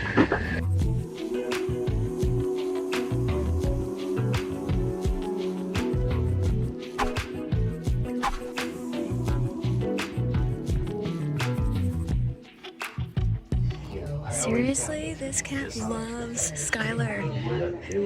Why wouldn't I? There are several people in here, and Muffin keeps going up to Skylar. Oh, both of you are enjoying your breakfast. Mm-hmm.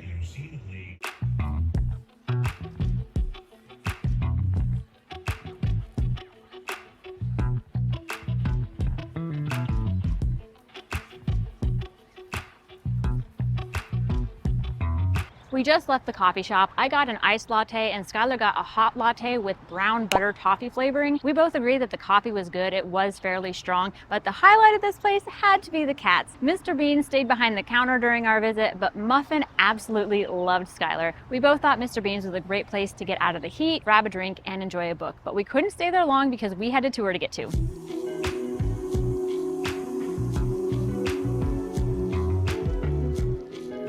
We just arrived here at the Turtle Hospital where in the mornings they run turtle tours every half hour. The next one starts in only 3 minutes, so we'll see you inside.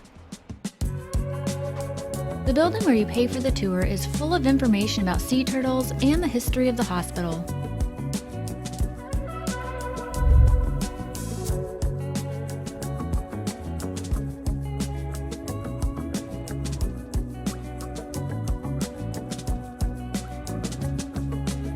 Something really interesting about this property is that it used to be a hotel. The rooms where the guests used to stay is now where the staff stays, and the swimming pool is now turtles only. This hospital does have a goal of rescuing, rehabbing, and releasing, but of course some turtles sustain injuries where they cannot be released and they find a permanent home here. The ones that do get rescued get picked up in special turtle ambulances. Once they go through rehab and are ready to be released, they actually bring them back to the same area where they were initially rescued. This turtle actually gets physical therapy a couple times a week. The turtles stay in rehab until they pass a swim test.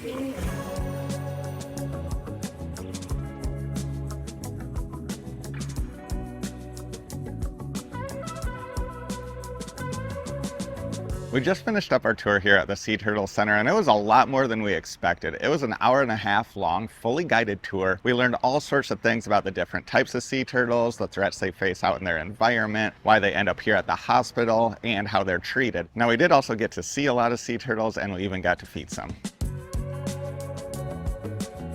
You may notice that the turtles we were feeding looked a little different than your typical sea turtle, and this is because a lot of them have bubble butt syndrome, which is when air gets trapped in their shell, oftentimes due to being struck by a boat. This syndrome causes them to float on the surface and prevents them from diving. The brown spots on their shells are weights which help the turtles to be able to dive underwater. She doesn't want the food though, does she? So the loggerhead was not interested in our food because apparently she eats lobster. As many of you probably know, the Florida Keys have a lot of Cuban influence, especially when it comes to food, because you can find Cuban restaurants all over these keys. Now, the best rated one that I was able to find is located right here in Marathon, and we love Cuban food, so that's where we're having lunch today.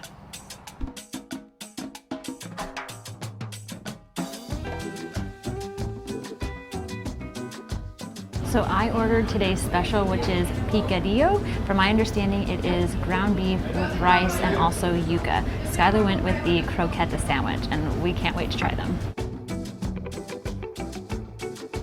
So there's also beans in it, which I forgot, and they threw in a couple of plantains for us to try. Oh my gosh. The flavor in that meat is so good. Oh my gosh. That's excellent. Now this is the yuca. Oh my gosh. I know you're gonna love it. Now, I have had plenty of Cuban croquettes before, but I have never had a croqueta sandwich. It looks really good. The bread is so soft, and the meat is so flavorful. The cheese is so melty. That is a good sandwich. That is really good too, completely different than the yuca. The yuca is not sweet at all. These are very sweet. Really can't go wrong with either though. We just left LJ's and we now know why it is rated a perfect 5 out of 5 stars on Google. The food was incredible. Now, I wasn't quite sure about that special because it was primarily ground beef, but the staff really recommended it. And that beef was seasoned very well and it went perfectly with the rice and the beans. And the yuca was easily the best yuca we've had outside of the Caribbean. Now, I also have to mention Skylar's sandwich because he said that was one of the best sandwiches he's had in a long time, but we both agreed that my meal was the favorite. Now, after eating so much food, we have to go get some exercise.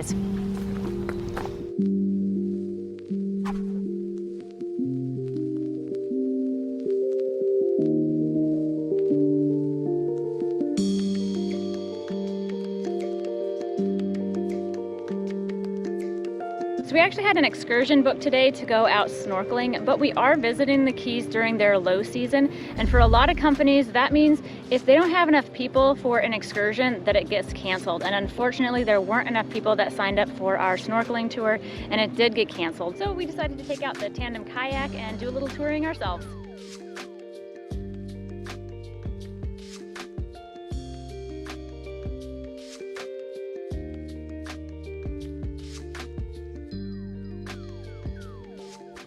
This is an area that typically has a lot of boat traffic.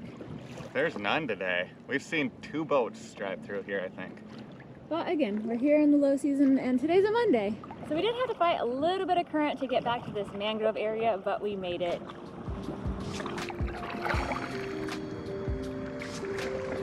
Crocodile. No. Don't you do that to me. What time is it? Any idea? No idea. I don't think we were out too long though. We made it out of the tandem without tipping. All right, got it on the dock. Yeah. Good work. For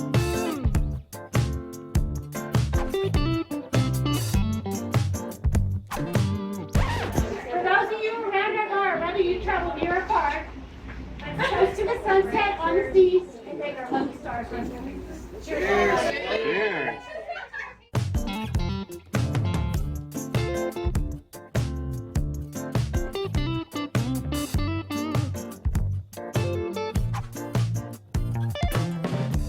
We had originally planned on going to Key's Fisheries for sunset, but when we arrived, we noticed a place right next door called Shannon's Shuckers and Shakers that actually looked like it would have a better view for sunset. It did turn out to have a great sunset view, and they also have a lot of really good drink deals. We found out they're actually connected to Key's Fisheries. We got some peel and eat shrimp, we got a smoked wahoo dip, we got a cont ceviche, and also some crab soup. Now, those of you who know me well know that I love pumpkin everything, so I had to order the pumpkin beer that they have on tap. This one is a lot darker than most pumpkin beers, but I like it quite a bit. It's definitely one of the better pumpkin beers I've ever had. So my second beer of the night is Queen Conch. It's a raspberry beer from Islamorada Brewing. I actually love this beer though. It's kind of like a sour IPA with raspberry flavor. It's definitely one of the better beers I've had from Islamorada Brewing. Maybe my favorite. We just left the upstairs bar at Key's Fisheries, which is currently known as Shannon's Shuckers and Shakers. But if you're watching this video after 2024, there's a good chance it's going to be named as something else because the bartender told us that they change the name of that place every year. Now, we really enjoyed that place. It was open air, it had great views of the water and the sunset. They had a good variety of beers, they had some really inexpensive cocktails, and also some really great food. Now, speaking of the food, all of it was good, but my favorite was easily the smoked wahoo dip. Jamie also really enjoyed that. She said that was her favorite as well, but for her, the peel and eat shrimp was a close second. But after our first day in Marathon, we are stuffed and we are tired, so we'll catch back up with you in the morning.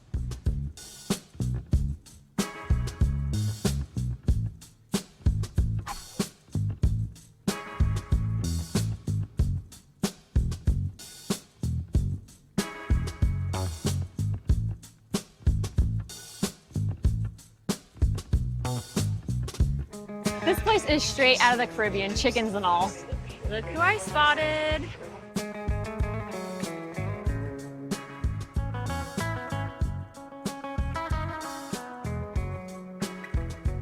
For breakfast today, I went with a breakfast sandwich and Jamie went with the pancakes, but as you can probably see, these are not your typical breakfast sandwich and pancakes. I ordered the breakfast sandwich mainly for the bacon that comes on it. It sounds like they cure it in-house and it's super thick. It almost looks more like pork belly than bacon. I cannot wait to try this.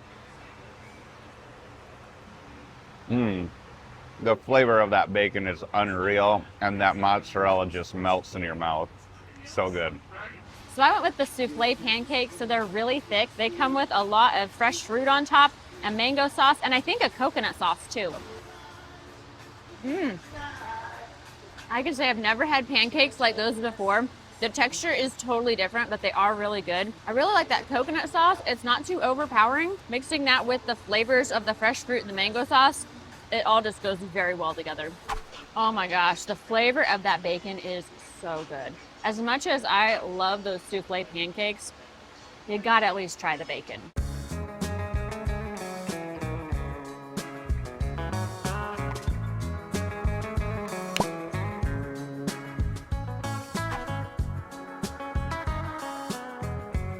So we made it here to the Pigeon Key train depot where you can either hop on the Pigeon Key Express or begin a bike ride over the old 7-mile bridge to Pigeon Key. Now, if you didn't bring your own bikes to Marathon, aren't staying somewhere with free bike rentals, or don't have a bike rack on your car, don't worry because Key's Vacation Supply Rentals will bring bikes directly to you.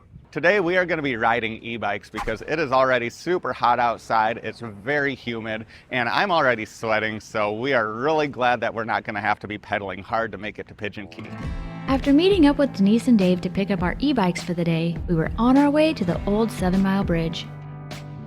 So from that parking lot, there is a paved bike path to get to the bridge. And there's the water.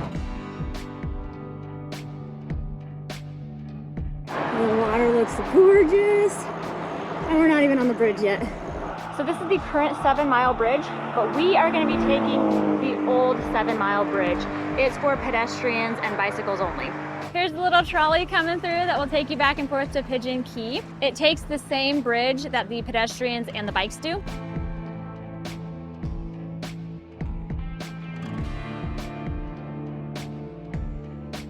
This was easily the best bike path we've been on yet. Not only was it paved nicely, it was plenty wide and the views along the entire bridge were incredible, with turquoise waters to the north and the current 7 Mile Bridge to the south. Even though you can only bike, walk, or run on the old bridge for a little over 2 miles to Pigeon Key, it took us a while to get there because we had to stop a few times to take in the scenery.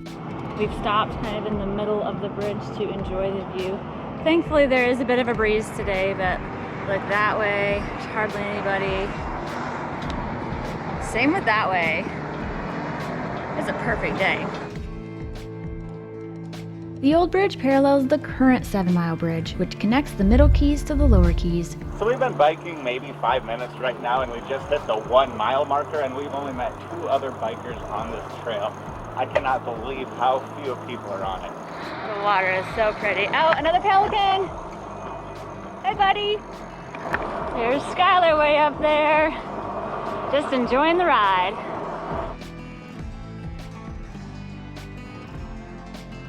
And this is as far as we can go on the old bridge. We can go down there to go to the island. So let's go check out what the old bridge looks like. So even though we can't bike the whole 7 miles, I think later today we will be driving over the whole 7 Mile Bridge. The water here is super clear. Look at how pretty it is. We made it to the end of the 2 mile trail. It was paved and flat the entire way. There was also almost nobody on it, so other than the oppressive heat, it was a really easy ride, especially on e-bikes. Now once you've arrived at the end of this bike trail, you can turn around and ride the 2 miles back to Marathon, or pay a $15 admission fee to explore Pigeon Key. And since we already paid the price of admission before we began our bike ride, we were off to explore the island. There are a bunch of bike racks here on Pigeon Key, and our Keys Vacation Supply rental bikes, they do come with locks, so we're locking them up here, and we'll go explore the island a bit. Now there is somebody here that would do a tour. I think he said it could be about 55 minutes. I don't think we're gonna stay here that long, but it's good to know that that's an option if you're interested in taking a tour. How's that water feel? It doesn't cool you off much at all. He was hoping to cool down a bit, but apparently the water's quite warm. There's a cool spot here between the 7 Mile Bridge and the old bridge. They do have a gift shop out here, so you can get drinks and snacks.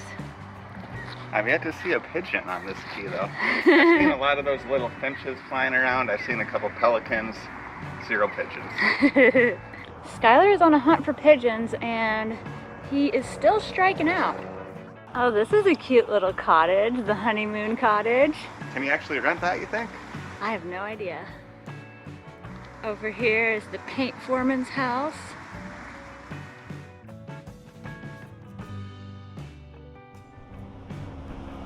So this building is kind of cool, all the buoys on the rafters, but it is not air conditioned.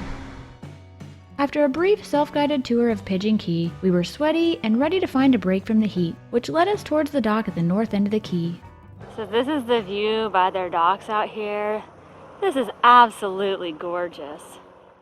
When we arrived, the tour guide said there was some really good snorkeling out around the docks. Unfortunately, we don't have any snorkel gear with us right now, but we're hoping to go to a snorkel spot later today.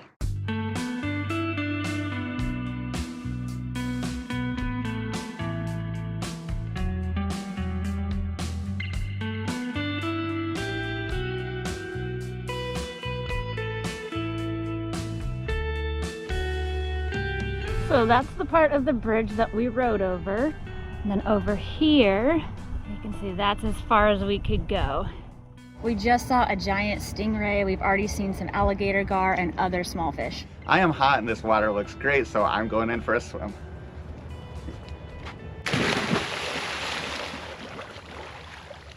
How is it? It's nice. Is it cooler than the water you stepped in earlier?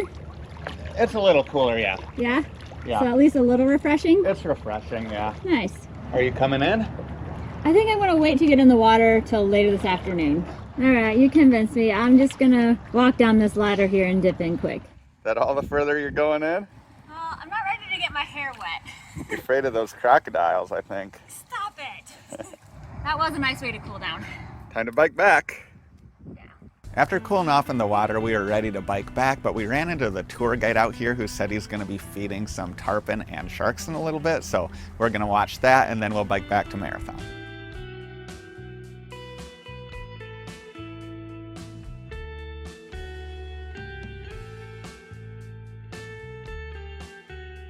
Oh, hi. I'm gonna try to feed this little shark here.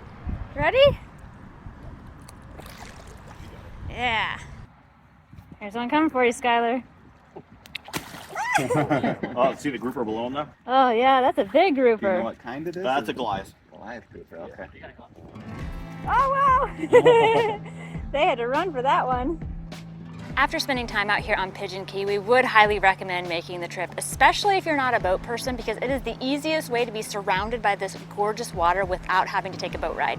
Adios, Pigeon Key. Skylar is already off. The water is even prettier than whenever we rode over. As we make our way back from Pigeon Key, we want to say thank you to Key's Vacation Supply Rental for hooking us up with our e-bikes for the day, as they were the perfect way to experience the 7 Mile Bridge in Pigeon Key. Now, in addition to our e-bikes, the folks at Key's Vacation Supply were also kind enough to loan us some snorkel gear, and even recommend a spot to use it, and that's where we'd be headed next. As we made our way westwards across the 7 Mile Bridge, we came across a landmark that I'd been excited to see. Oh, here comes that tree. All right, we gotta show you all the tree. Oh, this is our first time seeing it in person.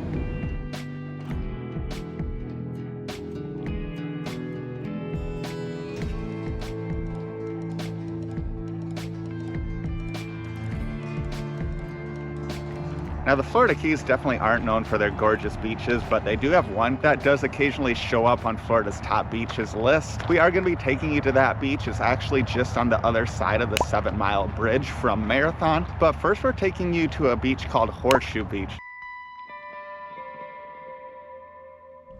So we followed a small path until we arrived at what we think is Horseshoe Beach. We are told that the good snorkeling is to the left, and we do see some big rocks over there, so we're guessing that's where the fish are.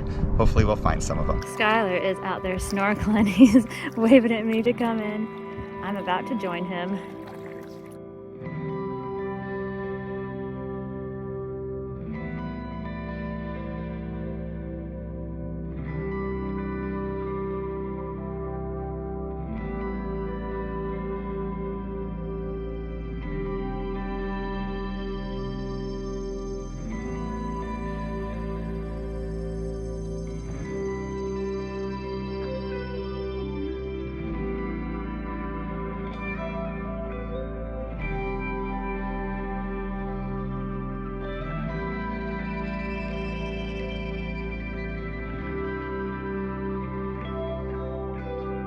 Skylar does not want to go, I know. He would snorkel out here for hours. We had a lot of fun snorkeling here at Horseshoe Beach. It was really easy to find. It was really easy to access the snorkeling area. The water wasn't super clear. Jamie actually talked to someone that had been here a while, and he told her that it was the least clear the water had been all day. But we still saw a ton of fish. We had a lot of fun, and we'd say it's definitely worth coming here. But now it's time to check out Bay of Honda, which is just a couple miles up the road.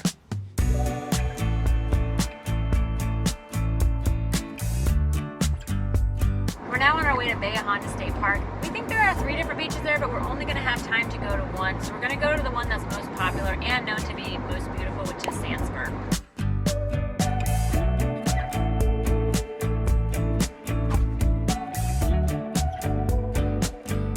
So we have made it out to the beach, but unfortunately our visit is going to be a short one because we have already gotten way too much sun for the day, and we skipped lunch in lieu of going snorkeling and coming here. This beach has soft white sand and really pretty clear blue water. Now this beach is a very natural beach, as they do not remove the sargassum because it's part of their ecosystem, but as a result you do get days like this where there is a bunch of it on the beach, but that's not going to prevent us from going and enjoying it.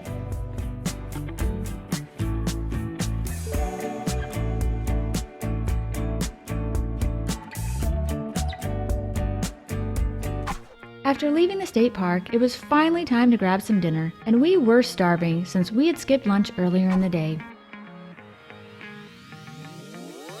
We're here at Sunset Grill for dinner at the recommendation of Rick, who was with us on our fishing charter in Islamorada. Unfortunately, they did sustain some damage from Hurricane Helene a few days ago. As a result, their pool is drained and they're replacing a bunch of pavers around it, but the view is still amazing. Also, they have a hogfish sandwich and she crab soup that we cannot wait to try, and the beer's tasting pretty good too.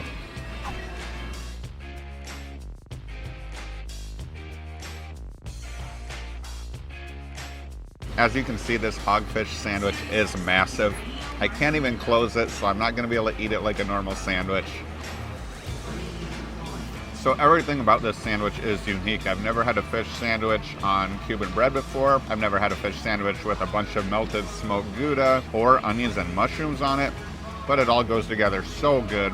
It's really crunchy, but the bread is soft. Overall, it's just a great sandwich. This is probably like the 5th or 6th bowl of seafood chowder we've had on this Keys trip. And I haven't had one that I didn't like, but this one might be the best, at least top 2. It is full of crabs. Some of the other soups we had didn't have that much seafood in them, but this one has a bunch. Now, as the name would suggest, the Sunset Grill is a great spot to catch a sunset, and we would love to do just that, but sunset's still an hour away, and Jamie has yet to have any ice cream on this Keys trip, so I guess we're gonna go change that now.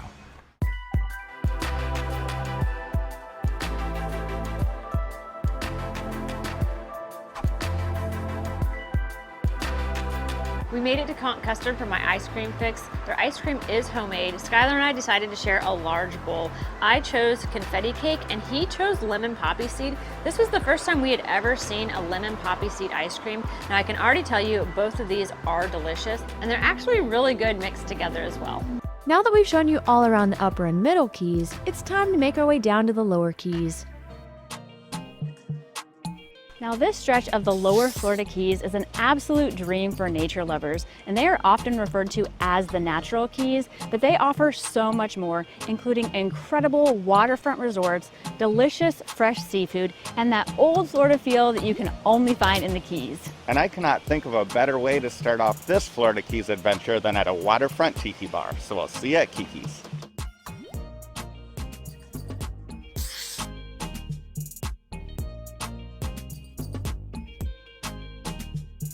So the vibe here at Kiki's was pretty much everything we hoped it would be. We got waterfront views to my right, we got a bar to my left, we got live music behind me, and they have a pretty impressive food and drink menu. I went with the jalapeno margarita, and we also got smoked mahi dip. The waitress recommended this. She said it was her favorite drink. It actually has a lot of little chunks of jalapeno in it, and it's very spicy, but you can definitely taste the tequila as well. I see why she recommended it. It's very good. The smoke flavor in that is very subtle and it's not overly salty. I really like the addition of the onions and tomatoes. So as you probably already gathered from my drink order, I love jalapenos, and I was really happy to see that this fish dip came with a bunch of them. So that is really good. I wouldn't say it's quite as good as that Wahoo dip, but it's not far behind, and believe me, that is a compliment. Now we actually just realized that we're here during happy hour and they have deals on bar bites, wells, and beers, but unfortunately it's only if you're sitting at the bar. Now as far as we're concerned, it was still worth it sitting out here where we have these nice waterfront views, but if you happen to show up here between 4 and 6, you may want to consider dining at the bar so you can get those deals. So we decided to only get a snack here because we have a dinner spot that we really wanted to go to on our first night, and it's one of the most recommended establishments in all of the lower Keys, so we'll see you there next.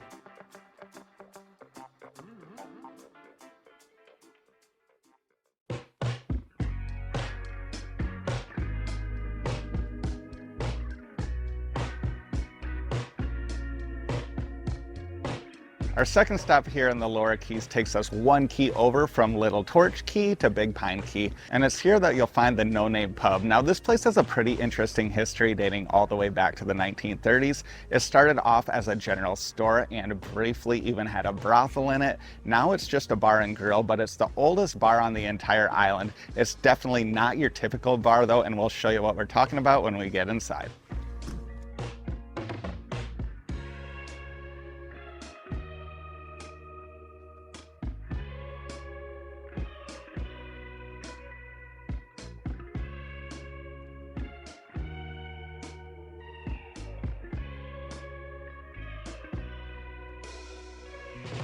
Now, we have been to plenty of Florida establishments where they staple dollar bills on the walls, but here it is at a whole nother level. It is almost padded because it is dollar bill on dollar bill on dollar bill. And they're hanging from the ceiling, and they actually sway in the draft of the AC. Now, I do gotta mention that they do have an open air tiki bar area out back. It's quite spacious and really nice, pretty much the opposite of in here. And normally that's where we would choose to dine, but when you have an opportunity to dine in a one-of-a-kind place like this, where you're surrounded by probably hundreds of thousands of dollars, you gotta do it.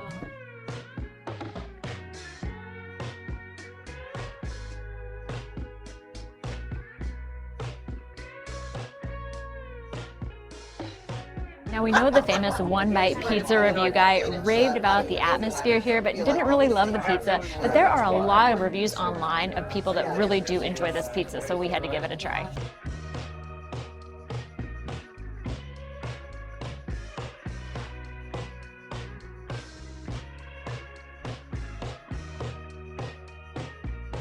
Now, that pizza is cheesy, full of toppings, and the crust is crunchy. So I'd say our decision to try the pizza was a good one. Now, I do gotta be honest, the pizza here reminds me a little bit of Pizza Hut pizza, but growing up in rural Iowa where Pizza Hut was one of the only options, I do have a soft spot for it. But I do gotta say that the quality of the toppings on this pizza does seem to be a level up from Pizza Hut, so I do like it.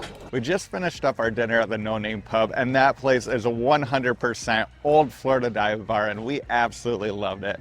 I'd say that the ambiance is easily a 10 out of 10. The service was a 10 out of 10, and the pizza was probably like a 7 out of 10. So overall, it is a can't miss spot here on Big Pine Key. Now, we did have to join in on the fun, and we stapled a dollar bill to the wall inside. So if you visit this pub and find that dollar bill, take a picture and tag us. If we see it, we'll share it. Now, it is about an hour before sunset, which we've been told is the perfect time to spot some of the famous wildlife on this island. So we'll hopefully show you what those are next.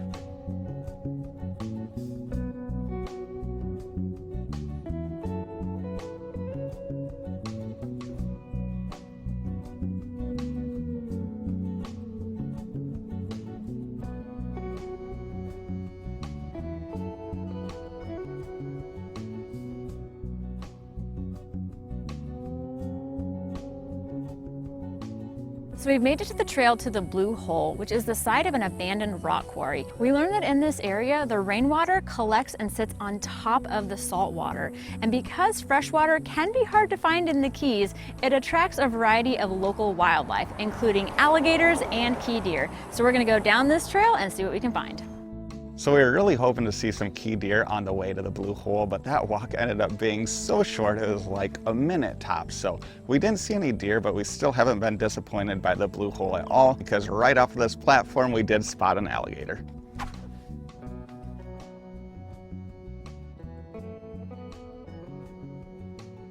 Now, even though we didn't see any key deer out here at the Blue Hole, we saw several of them along the side of the road on the drive from No Name Pub to here. So I think we're gonna be driving around this area to see if we can spot some more.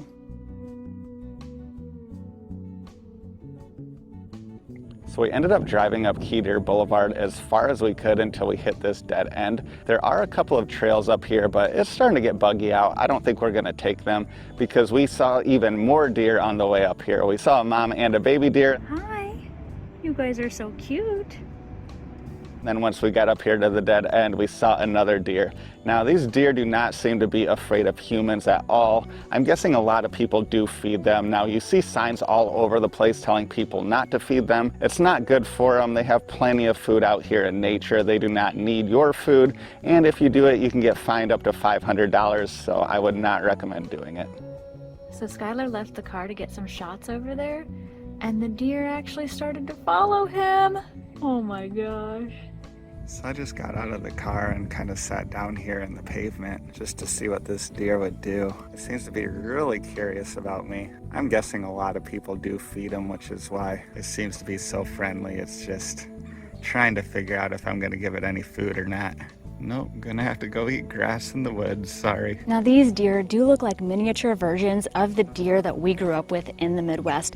And just like those deer, they are in jeopardy of being hit by cars. Now this wildlife refuge does span across multiple keys, and in the refuge area, the speed limit is generally between 25 and 30 miles per hour, and we do recommend following that to keep these deer safe. Now, one especially cool thing about these key deer is that they can only be found in the lower keys. I read that there's around 700 or 800 of them now, and they are endangered even though their population is considered to be stable just because their habitat is getting smaller and smaller with rising sea levels and ongoing development. Now, they are a subspecies of the white-tailed deer, just like the ones we are used to seeing up in the Midwest. But unlike the ones in the Midwest, which get pretty big, these ones only get between 40 and 70 pounds.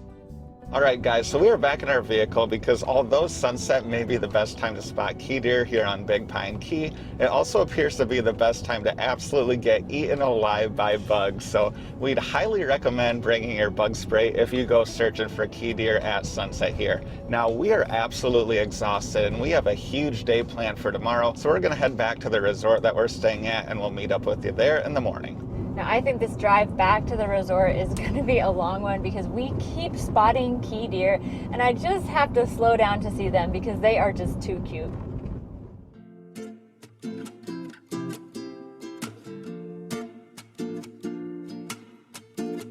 Good morning, guys. We are up at the crack of dawn today because we have a snorkeling excursion booked. Now, honestly, I don't know a whole lot about it because Jamie booked it, but I know it leaves out of Honda State Park in about an hour and a half, and it's also supposed to go to one of the best reefs for snorkeling in all of the Keys, so I know we're both really excited for it. Now, I definitely wouldn't say Jamie and I are morning people, so the 6:15 a.m. alarm did come early this morning, but when I got up and looked out the window and saw the beautiful sunrise over the Gulf, I was wide awake. Now, we are actually staying at a resort called Marlin Bay, and when we arrived at the property yesterday afternoon, we were absolutely blown away by how beautiful it is, but I gotta say, it is even more gorgeous at sunrise. Now, in addition to being absolutely stunning and having amazing amenities, another thing we love about Marlin Bay is its location. It's located on Marathon, which a lot of you probably know is really centrally located within the Keys. It's about an hour and 10-minute drive both to Key Largo on the far east end of the Keys and to Key West on the far west end of the Keys. So if you're like us and can't pick just one key to explore and want to see all of them, then this is the perfect spot because you don't have a long drive to get to any of them. I also love that we're only like a minute or two drive from a Publix grocery store. We're also only like a block from a nice new racetrack gas station. And of course, you gotta love these views that come with being right on the water. And speaking of location, we're also only about 20 minutes from Honda State Park, which is known for having the best beaches in all of the Keys, and is also where we gotta get going to shortly to catch that excursion. Now, while Jamie finishes up getting ready and I finish up my coffee, we are gonna show you some more of Marlin Bay, starting with a tour of the house that we're staying in, which we filmed yesterday.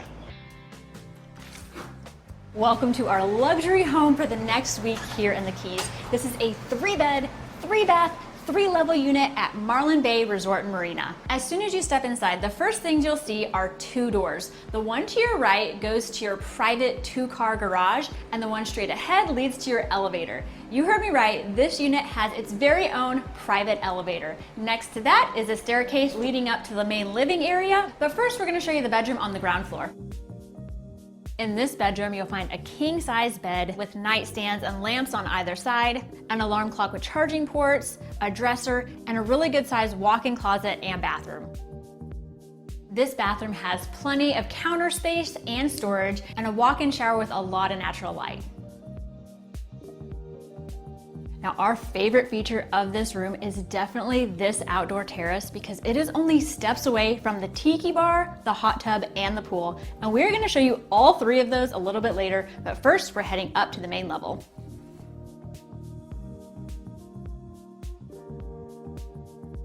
Now, on this main level is where you start to feel like you're actually living in the Keys and not just vacationing here, because to my left is a massive, fully stocked kitchen. Now, we sure are gonna enjoy having all this extra space, but this kitchen is equipped for large groups. Now, we're not gonna show you everything it's stocked with, but we'll show you some of the basics. It's got all your standard appliances plus a wine fridge and your typical smaller appliances you'll find in a rental, but they've taken it to another level with things like this. Now, I call this area the cocktail corner, and it even comes with these fancy glasses. I think we're gonna have to locate the local liquor store to make full use of these. Now, in the corner of the kitchen is where you'll find the laundry room with a washer, dryer, sink, and ironing board. And we almost forgot, there is a half bath off of the kitchen, which actually makes us a 3.5 bath unit. Now, on the other side of the kitchen is the dining room and living space. Now, both the dining room and living room can comfortably seat up to 6 people, and we really love the calming color scheme, the coastal decor, all the natural light coming in, and the view of the palm trees from the terrace. Now, this terrace has views of the gorgeous pool, which is going to be comfortable year-round because it's heated in the winter and cooled in the summer. On one side of the pool, you'll find the clubhouse. On the first floor is the concierge desk and plenty of space to relax in the air conditioning and play some games. On the second floor, you'll find more space to chill out and play some games, and that's also where you'll find the fitness center with a sauna and steam room. On the other side of the pool is the hot tub and the tiki bar, which hosts events like live music and trivia, and I'm sure we're going to be spending some time there over the next week. Now, we should also mention that this property has its very own 74 split marina, so if you own a boat or are renting a boat while you're in the Keys, that is a major perk. Now, while we make our way up to the 3rd level, we're going to show you some more beauty shots of this property because it is just so gorgeous.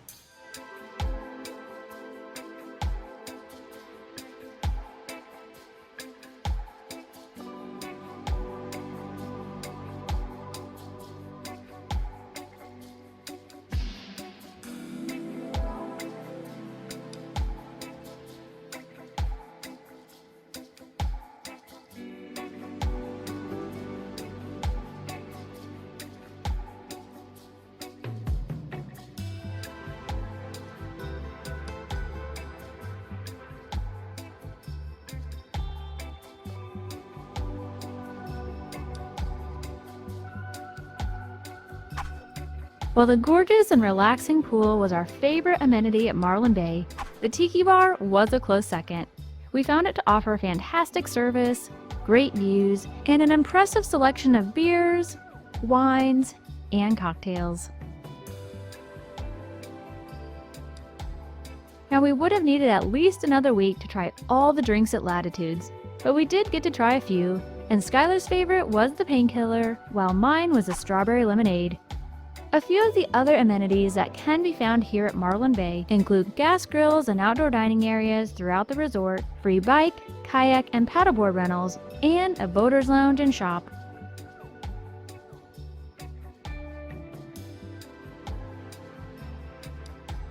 Up here on the 3rd floor is where you'll find the other 2 bedrooms. This first one is perfect for kids. It's got 2 twin beds, a walk-in closet, and a bathroom with both a tub and a shower. Across the hall is where you'll find the master, which has an ensuite bathroom with double vanities, a walk-in shower, and a tub. And we do have to mention that each of the bathrooms are stocked with good quality shampoo, conditioner, body wash, body lotion, and soap. Now, this bedroom also features a king-size bed, nightstands and lamps, a large dresser and TV, and something we weren't expecting, which is a wet bar with a sink and mini fridge. And of course, this bedroom also has a walk-in closet and a terrace with views of the pool, the marina, and the Gulf. We'll tell you about where and how you can book your own stay at Marlin Bay a little later in this video, but for now, we've got an excursion to get to.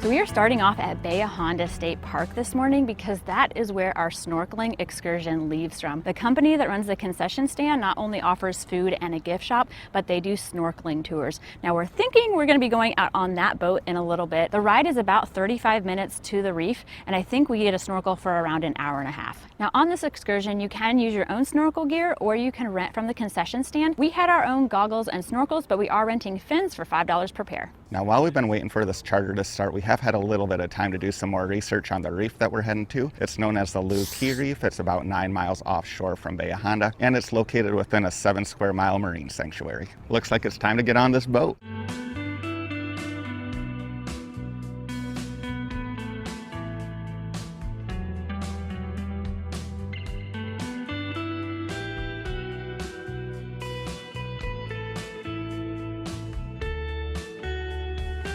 So our boat has slowed way down, which I'm guessing means we're getting really close to the reef. The water is super blue out here, but it's also pretty choppy, so we'll see what the snorkeling conditions are like.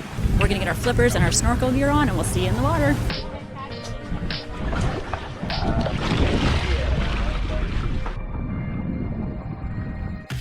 Even though there were over 20 of us snorkeling, we could really spread out on the reef.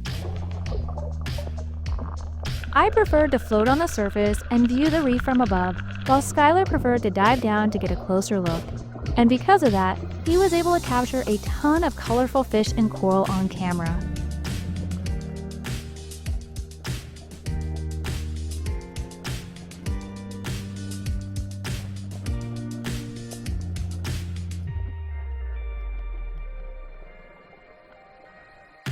The Key Sanctuary Preserve Area is known to be one of the most popular snorkeling and diving spots in the world. The depth ranges from 6 foot to 30 foot, which allows for snorkelers like Skylar to easily swim down closer to the coral in many areas.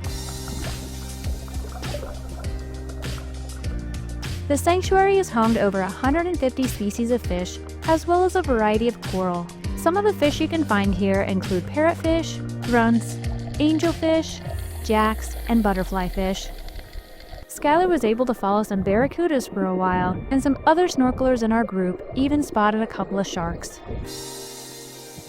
We were really impressed with the length of time we were able to snorkel on the day we visited. There was another snorkeling tour with a different tour company that arrived to this spot after we did, and they ended up leaving before our tour did. So we were very happy with our choice to book the tour with the vendor from Bahia Honda State Park. Their website is bahiahondapark.com. Currently, they offer a morning and afternoon option, but keep in mind that they do require a certain number of participants for the boat to go out. So if you are visiting during low season, you may want to have a backup plan in case the tour gets canceled.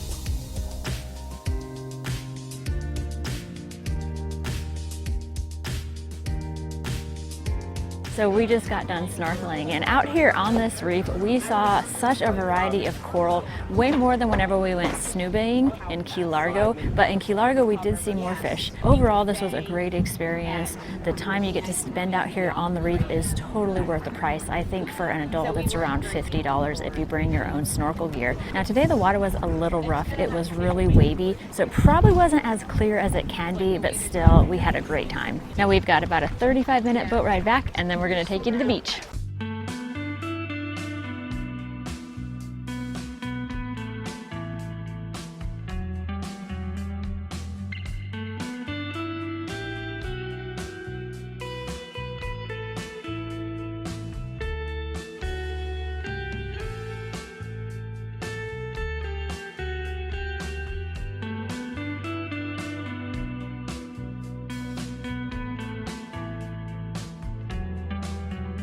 So we made it back from the snorkeling excursion. Now Skylar did get a little bit seasick on the ride back, so he is in the car cooling down right now while I tell you about the beaches here at the state park. There are 2 that are on the Atlantic coast, that's Sandspur and Loggerhead, but unfortunately today they are impacted by a bacteria in the seagrass, so those are actually closed. But even if they weren't closed, I don't think we'd be wanting to go in the water because it looks pretty brown today. Now the one other time we visited the state park, we did go to Sandspur briefly, but actually our plan today was to go to Calusa Beach, which is on the Gulf side. It's known for being pretty calm and it is not being impacted by the bacteria today. Now I think there's a short trail that leads to the old railroad bridge on this side of the park. So to give Skylar a little bit extra time to cool down, I think I will walk there quick. Oh yeah, I already found it. It's on the other side of the building with the restrooms. From our research, it seems like you used to be able to walk out on that old railroad bridge, but it is now fenced off, unfortunately. We heard some people talking on our excursion that too many people were jumping off and swimming in that area, and so they ultimately closed it off, but I have no idea if that is true. That's just what we heard. There are some nice lookout points along the way. Oh, the water out there is looking very pretty. It is not a long walk, but it is full sun, so be prepared for that. Along the way, there are plaques that share history of the building of the railroad. Well, that's as far as we can go here. But actually, what I was talking about earlier is the bridge down there. So I'm gonna see if I can get down there next. But from up here, you have a great view of the Atlantic, and on the other side, the Gulf. And that's the beach we're hoping to go to next. Now I'm walking right along the beach, and I think this is the level where the old railroad bridge is, but it is also full sun. I'm definitely in the right area this time. Now before, I was up there where those people are, but I'm gonna go over here this time.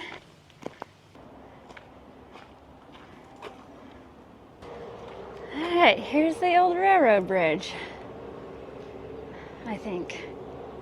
We did go under this when we were going out on our excursion and coming back in, so it's cool to see it up close. The plaques about the railroad along the way are really interesting. The end of this railroad was due to the Labor Day hurricane. I believe that was back in 1935.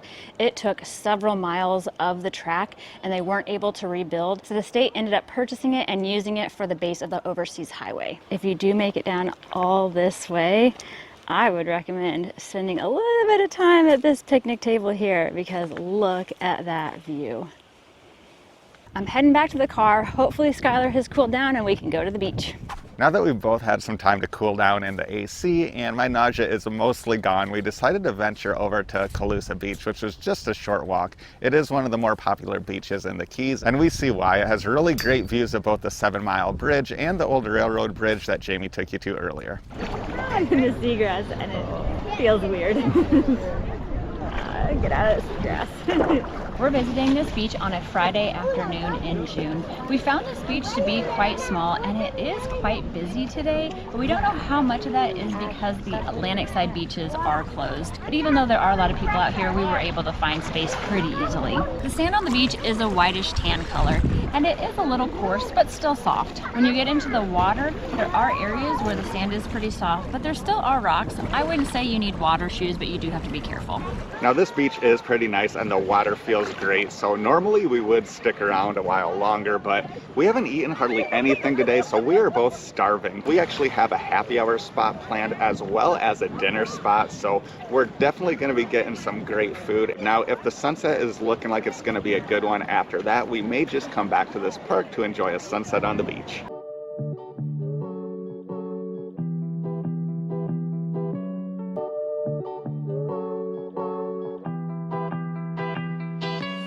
Our happy hour spot brings us around 15 miles west of Bahia Honda to Cudjoe Key, which is where you'll find the Bent Prop. Now this place is rated really good online and it is a little bit more on the upscale side, so I think we're gonna really enjoy it. And even though it is a bit pricier than most of the places we'll be visiting on the Keys, we're hoping that since we're visiting during happy hour, we're gonna be able to get some really great food at some good prices.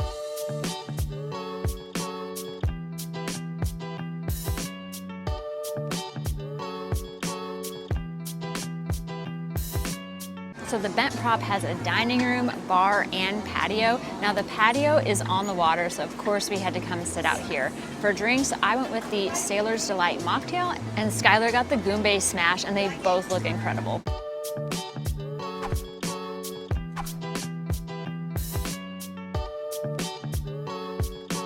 Now that is good. It's very tart because they used fresh lemons, and the strawberry is very subtle, so it's not too sweet. It's very refreshing and just what I needed after being out in the sun for so long. Now I gotta take a second to mention the atmosphere out on this patio. Even though it's super hot out right now, they have a nice breeze blowing through here. They have a ton of shade, and they got some really chill music playing that I am loving. I also love the way this drink looks, and I have never tried a Goombay Smash before, so I am really excited for this. So that drink is somehow strong yet refreshing at the same time. It's very fruity tasting without being overly sweet, and you can definitely taste the rum. For $9, this drink is fantastic.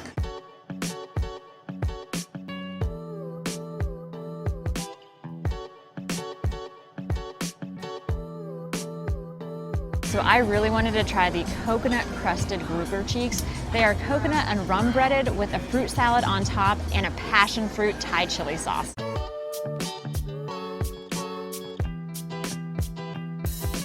I love how crunchy that breading is, and the sauce is tart, sweet, and just a tasty bit spicy.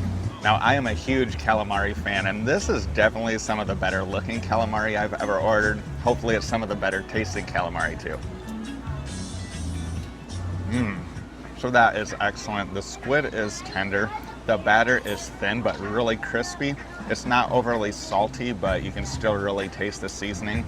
You definitely can eat it without the sauces, and it's very good that way, but I'm excited to try it with the sauces too. So quick calamari update for you. I did enjoy both the sauces, but I actually like them best mixed together. Also, the calamari comes with 2 different types of peppers.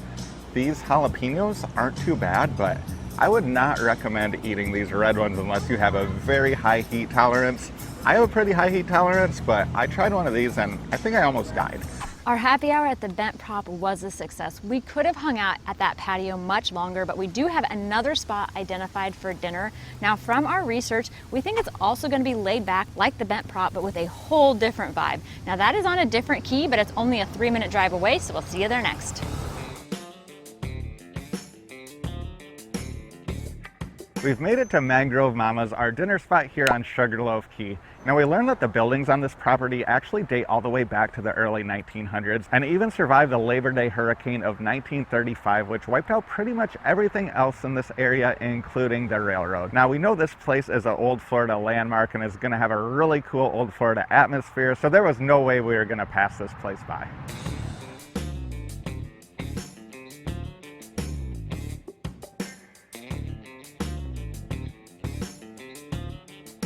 So you can choose to eat inside in one of the original buildings, but we know that there's supposed to be live music on the patio later, so we chose to sit out here in the open air next to the bar. Now for food, Skylar went with the Wahoo Platter because it is the fresh catch of the day. He got it grilled with mashed potatoes and I think the vegetable of the day. And I went with one of their appetizers, the Coquille Saint-Jacques. I could be butchering that, but it's mussels and shrimp in a mushroom sauce. It'll be interesting. Now, one really cool thing about this patio is that their live music stage is actually a boat. We are also really happy to find that there's a happy hour going on here as well. It's not quite as impressive as the last spot we were at, but they do offer 20% off of appetizers and $1 off certain beers, wells, and wines.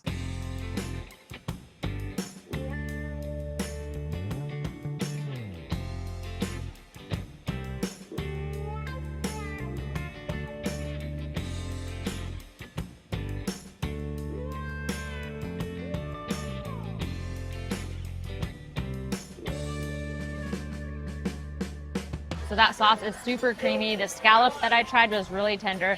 And even dipping that bread in that sauce is really good. Now, that's the first time I've had wahoo outside of a fish dip, and it's really good. I really like the way they cooked it. It's a little charred on the outside without being dried out. It's a very dense fish, but it's a very good fish. I'm glad we ordered this. Now, this fish and these mashed potatoes are great the way they're served, but I've been dipping both in Jamie's mushroom sauce, and it takes everything up to the next level. I also have to mention this broccoli. Normally, I would not make any comments on the broccoli. I've never really had broccoli that's too impressive, but this is without a doubt the best broccoli I've ever had. It's covered in garlic and butter, and it's just amazing. I did not expect our 2 meals to complement each other so well. I don't think we would have enjoyed either of them as much without the other one. Now, after we both tried practically everything in that sauce, we actually both enjoyed the shrimp in the sauce the most.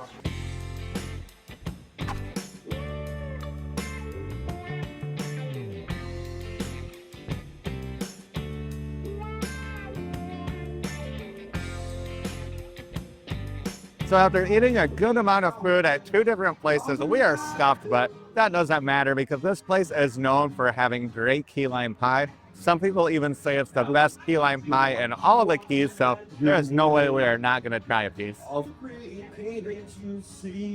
I definitely see why a lot of people love this pie. It's a very creamy, it's not overly sweet, not overly tart. It's a perfect balance of the two. The whipped cream they put on top is very good. And the crust, I think that's where it's a little bit different than others. It kind of has like a cookie dough texture, but I like it. I would definitely put this at the top for my favorite key lime pie. I don't know if it's number 1, but it's definitely close.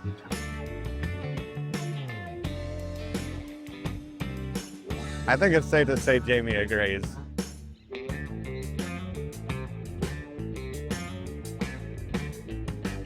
As you can see, we made it back to Bay of Honda, but it almost didn't happen because when we were at Mangrove Mama's, it started to cloud up. It briefly started to sprinkle. And then on the drive over here, it actually started to pour for a little bit. But right as we were pulling into the park, the sky started to clear. And as you can probably tell, the sunset is shaping up to be a really good one. So we're so glad we decided to come here, even though the weather wasn't looking good, so we can show this to you.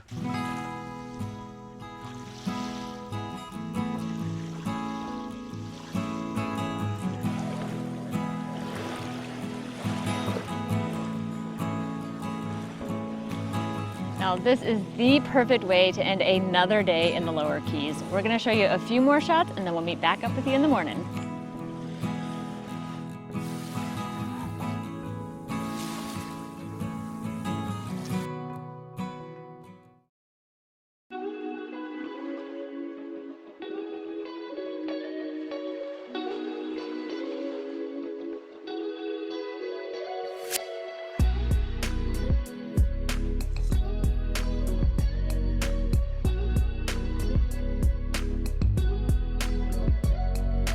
Good morning, guys. We were planning on starting the day off at a Cuban cafe in Big Pine, but after all the food we ate last night, neither of us were feeling too hungry. So since our vacation home stocked some really good quality coffee, we decided to just brew our own and enjoy the amenities here at the resort this morning. Now our original plan was to get in the hot tub and enjoy our coffee, and then we remembered we are here in June and the pool is actually more appropriate. It feels really nice here in the morning sun. I think it's only like 9 a.m. and it's got to be pushing 85 degrees already. It's warm and this pool does feel great.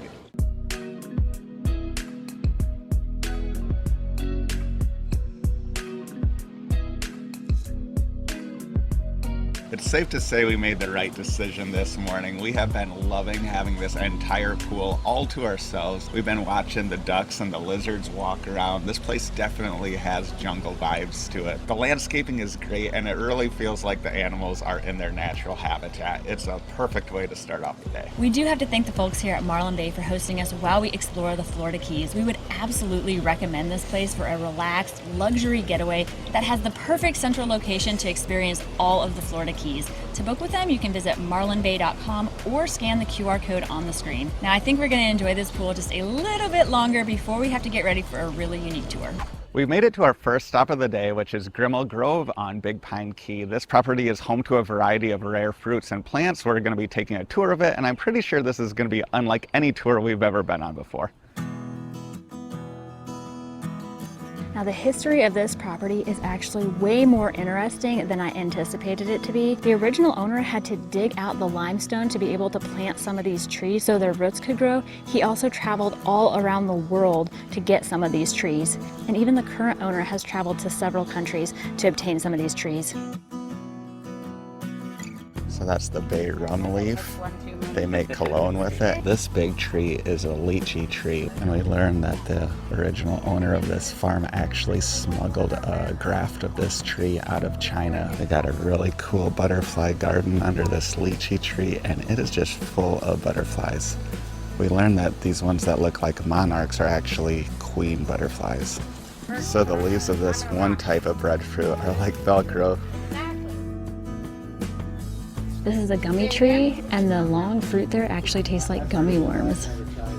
This is an ackee tree, and it comes from Jamaica. The fruit is poisonous in most stages, so it has to be completely ripe to be able to eat it. And the texture is like scrambled eggs. They have a dragon fruit cactus here. I actually did not know that that's how dragon fruit grew. This tree produces the most sour fruit in the world. It's a relative to the star fruit. Some people call it a natural warhead.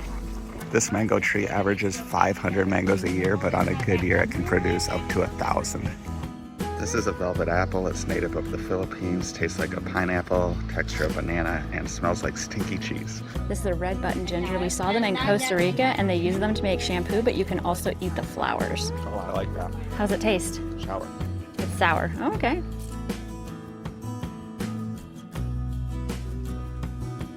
It's sweet, it's bitter, but also floral. We spent the last part of the tour tasting some of the fruit grown on site. We even got to try a vodka made from breadfruit and a jam made from the sour fruit. So this is the ginger turmeric breadfruit vodka. That's infused with a habanero pepper. That's good. I don't really know how it's different than normal vodka, but it's smooth. I did do I like it. So I'm trying a breadfruit chip with the sour fruit jam. That jam is sour, but it's also very sweet. Very good. So we just got finished with our tour here at Grimmel Grove, and it was way more than we were expecting. The variety of fruit on this property is so impressive. There are trees from literally around the world, and the current owner actually took the time to make the connections to get all the stories and the history from the original owner. So that really adds to the experience. And then at the end, you also get to try some fruit that's in season, and all of it was just so delicious and really unique. Now the fruit that they by far grow the most of here is the breadfruit, and we got to try it several different ways. My favorite was in this spicy pickle form. So I was really happy that you could find these in the gift shop. Now all the fruit was a great appetizer, but next we're heading to lunch.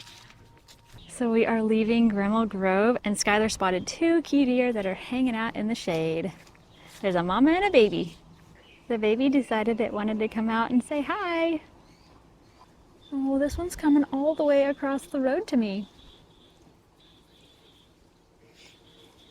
Are you going to join me in the shade? Hi.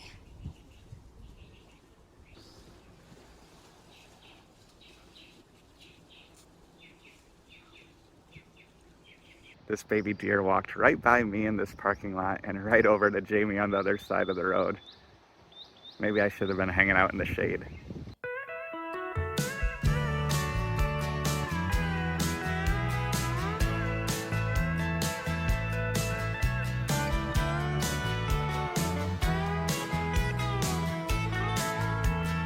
Our lunch spot has taken us 20 miles to the west to Geiger Key. Now, like most of our favorite Keys establishments, this one is located right on the water, so we'll see you inside.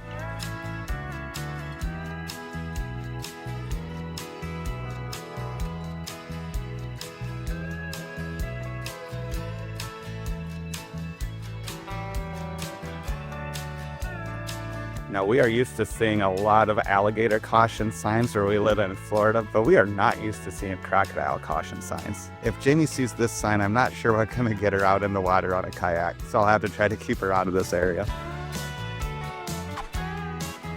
So the menu at this place says this is one of the Florida Keys' best kept secrets, and we definitely see why, because it's tucked away in the mangroves and you have to drive down some back roads to get here. I was really happy to see that this place has the Spiny Hopster IPA. It's from Florida Keys Brewing, and I actually tried this at Lorelei's during our Islamorada episode, and so far it's the best beer that I've had that's brewed in the Florida Keys. Jamie also got a drink. Hers is a watermelon mojito mocktail, and it does look really good. There's definitely fresh watermelon in my drink. It's a little on the sweeter side, but I don't mind.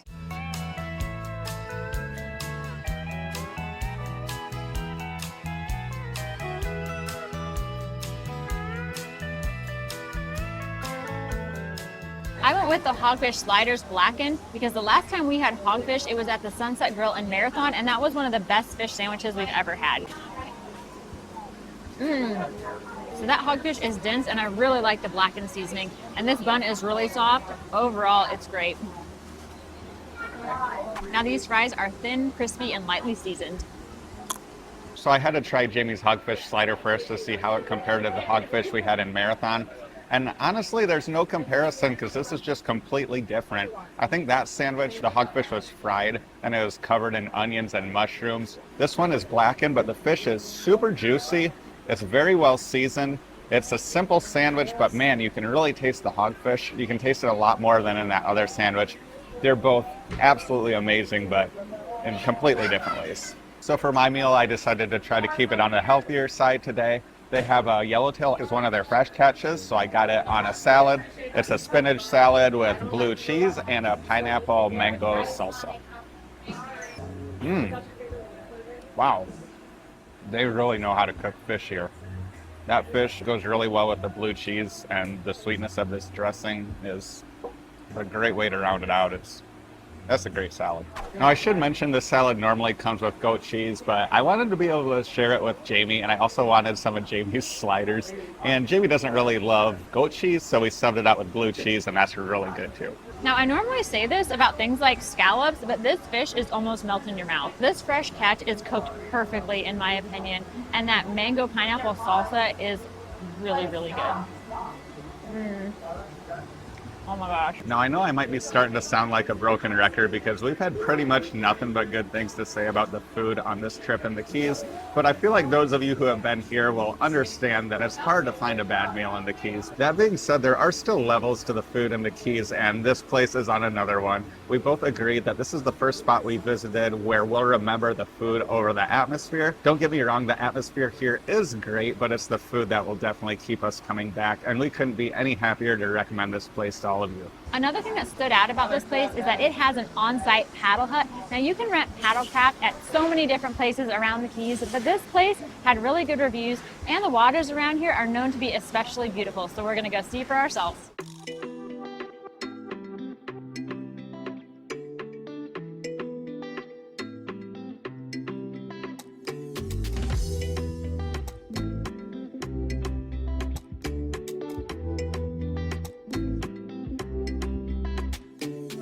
So the owner at the paddle hut, she showed us a map and kind of told us where people typically go around here, but she did warn us that the tide is very low right now. So there are areas where we'll probably see birds standing in the water, like this one over here. Definitely want to stay clear of those areas. Yeah, we don't want to go over there because we probably won't make it through.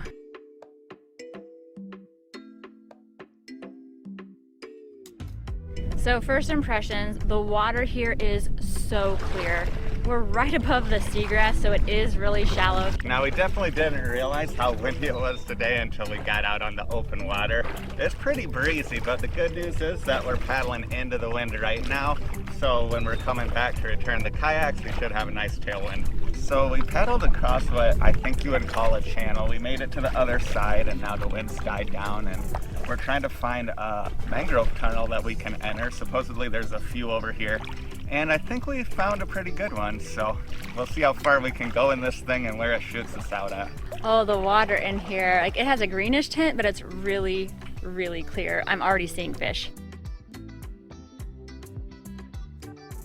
Are those jellyfish? Where? I think those weird shaped things could be a form of jellyfish. There's a ton of little fish in here. When we first moved to Florida, one of our favorite weekend activities was getting out on our paddle boards and paddling through the mangroves. We just don't get to do it that often anymore, so this is a real treat for us. Now, I would say that this mangrove reminds me a lot of the mangroves we used to paddle in the Sarasota area, but the water is definitely a little more clear. A lot more clear, I'd say. The owner was telling us that there's a type of sea sponge out here that filters a ton of water, so I think that helps a lot with the water clarity. It's pretty crazy how windy it can be outside of these tunnels, and then you get inside here, and even though you're in the shade, the air is just so still. At the same time, it is brutally hot, so I kind of have mixed emotions about this tunnel so far. And the owner at the paddle hut, she did let us know it's been quite buggy, so she did give us some bug spray. So far, the bugs haven't been that bad, but we haven't been out here for very long.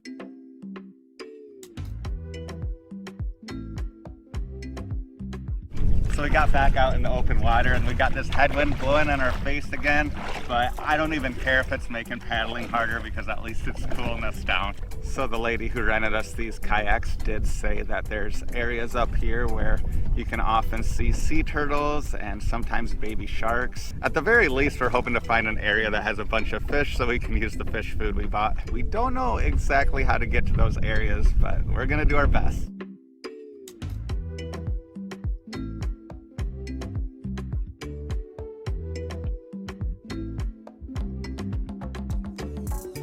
So we have not seen any sea turtles or baby sharks yet, but we have found the motherload of jellyfish because they are all over in this seagrass. And now that we're about a mile or so from where we started paddling, I'm thinking it might also be a good time to tell Jamie about that crocodile sign that I saw. No, you did not. There's no crocs in here. So in this area, we're seeing a bunch of things in the water that look like sponges, but we're not sure. So we're gonna stick the other GoPro down there to find out.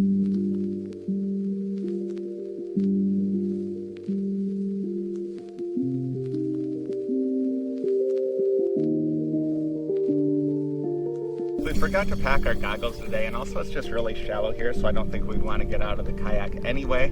But we're going to be really excited to watch this GoPro footage to see what it looks like under there. In this area, the jellyfish look like they have a bluish tint to them, at least from above the water. So we'll see what they look like under the water.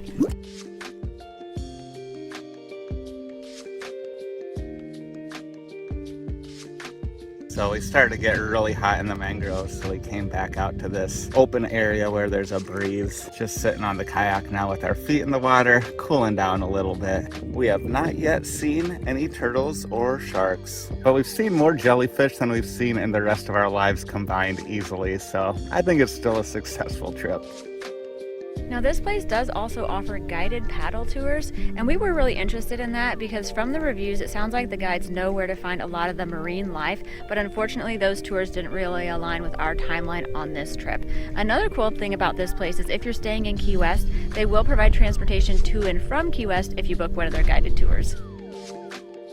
Our dinner spot today brings us 15 miles back to the east to Cudjoe Key, where you'll find the Square Grouper. Now this spot is actually named after the term for a marijuana bale that was either dropped overboard from a boat or even dropped out of an airplane back in the 70s and the 80s when the Keys were a major hub for marijuana smuggling. Now, as we mentioned earlier, the No Name Pub is one of the most recommended spots we've received for the Lower Keys, and the Square Grouper is the other one. So we couldn't visit the Lower Keys without dropping by this place.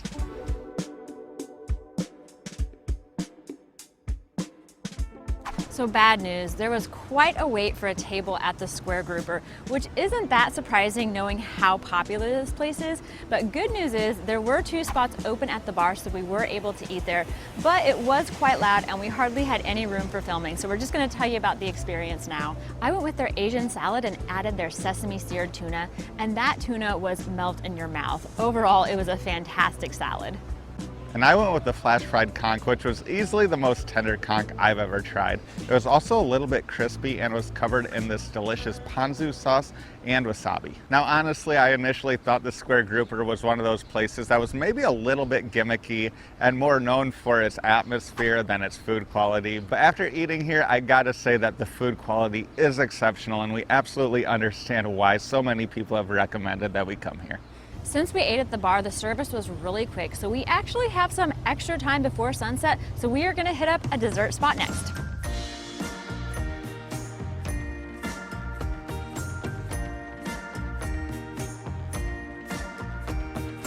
Now the dessert spot that Jamie was talking about is called Ice Stream. It's located in an Airstream trailer, and it's only like a minute down the road from the Square Grouper and also shares the same ownership. It also shares a property with a place called the Morning Joint, which is a coffee shop we actually visited yesterday. We got one of the best lattes we've ever had there. It was a vanilla ube latte and it was phenomenal. But I'll let Jamie tell you about the ice cream she got. Now this ice cream is so good, I've already eaten like 2/3 of it. I went with their Dubai chocolate ice cream. I sampled it first. Now normally I don't go with the chocolate based ice cream, but this one was so good I had to get it anyways. I think there's phyllo dough in there as well as a pistachio cream and some pistachios. Now this ice cream is very small batch. It's all made on site here. I would love to try more of the flavors. And I also have to mention this outdoor space. They've got this patio that's shaded pretty well, and there's a giant mural on the back of the building. While most of the Lower Keys may not be huge tourist destinations, our final stop in the Keys sure is. And we couldn't think of a place we'd rather cap off an epic road trip than Key West.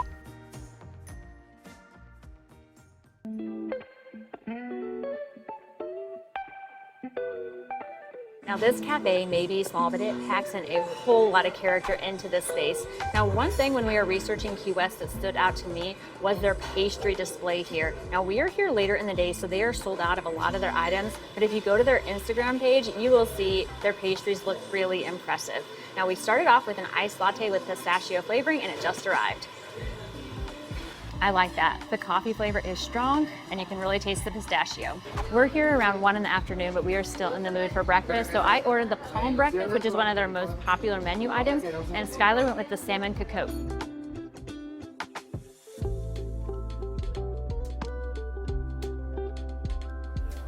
So not only have I never had a cocotte before, I actually had to ask the staff how to pronounce it. They said it's a French dish and it looks really good. It has salmon, eggs, some sort of cream sauce, and some pesto. I'm excited to try it. Wow, that dish is super rich, very flavorful, very buttery. The flavors of the salmon and the pesto mix together really well. I'm starting off with this bacon. It is really thin. Good balance of crispy, chewy, and salty.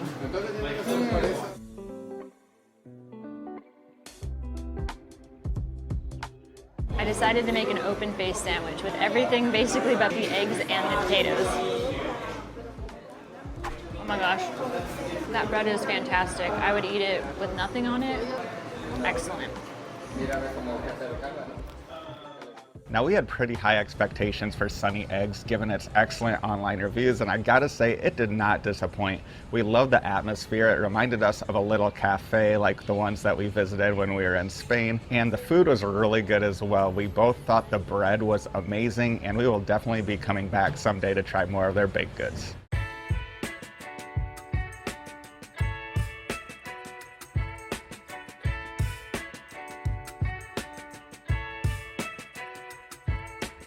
Our second stop of the day is known for being one of the best spots on all of Key West for live music. And that's saying a lot considering you can catch a band almost anywhere around here. Now the band behind me has definitely already started. They sound great, so we'll see you in there.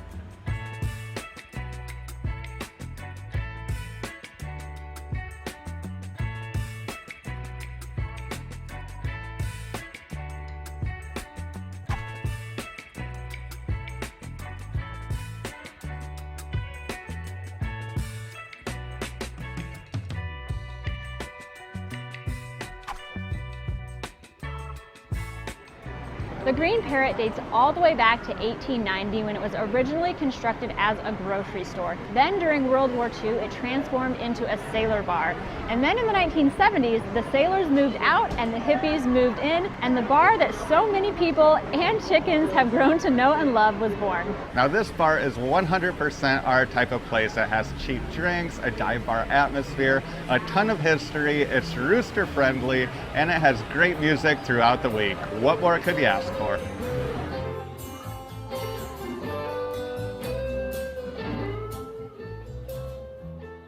The van went on break, so the chicken's going home.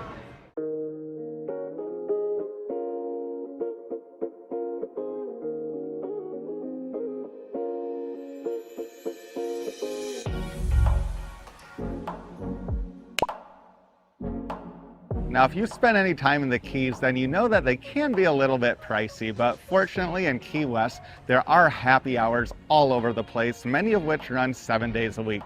And the one at the spot behind me has to be one of the most unique ones out there. We'll show you what I mean right now.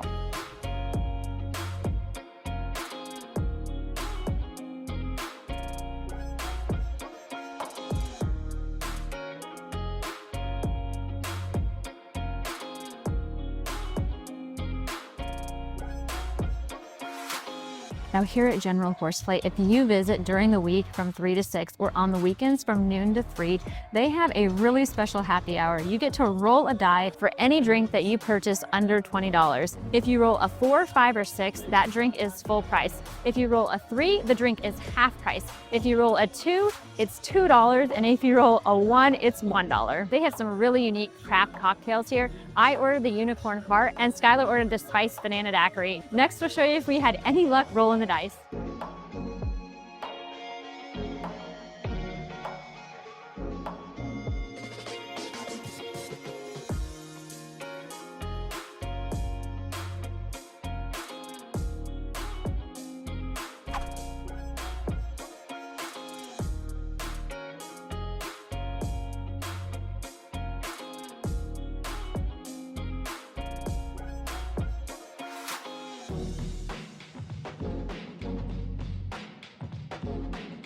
So that drink is refreshing, but a little bit bitter because I think they use rhubarb bitters. And I absolutely love that it comes with a strawberry covered in edible glitter. That is really good. They definitely use real banana in there and not some sort of cheap syrup. The rum flavor is really good, but it's quite smooth. And to be able to get that drink or any of their other high quality cocktails for $1 or $2 with a little bit of luck is an amazing deal and a lot of fun. Now it's safe to say luck was on our side at General Horseplay, but even if it hadn't been, we still would have had a great time. Now if you end up visiting General Horseplay during happy hour, be sure to let us know in the comments what you rolled. Now we still have one more happy hour to hit today, but first we're going to take you to one of the most iconic spots in all of the Florida Keys. Right behind me is supposedly the most photographed spot in all of Florida. People come from around the world to take a picture with the southernmost point buoy. A fun fact about this area is that it was originally marked with a small sign, and it was stolen so many times until it was replaced by this concrete structure which couldn't be stolen. Now if you can't pass up a photo with the buoy, keep in mind there are usually long lines and there is not much shade.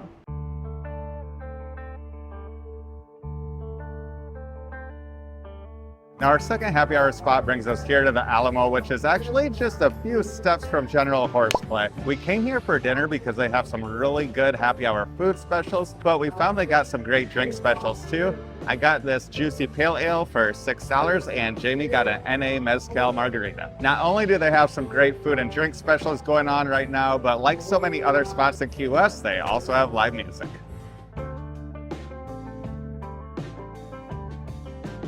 For our food, we ordered the tuna nachos, the fresh catch fish bites, and one smash burger slider, and it has pesto mayo on it.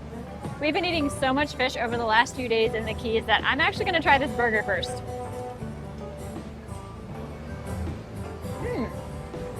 The bun is really soft, and I really like that pesto mayo sauce.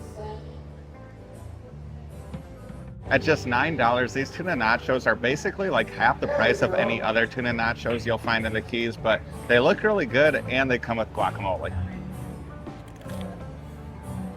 The chips are really light and crunchy. The tuna tastes pretty fresh, and for $9, I don't know if you can find anything better than this.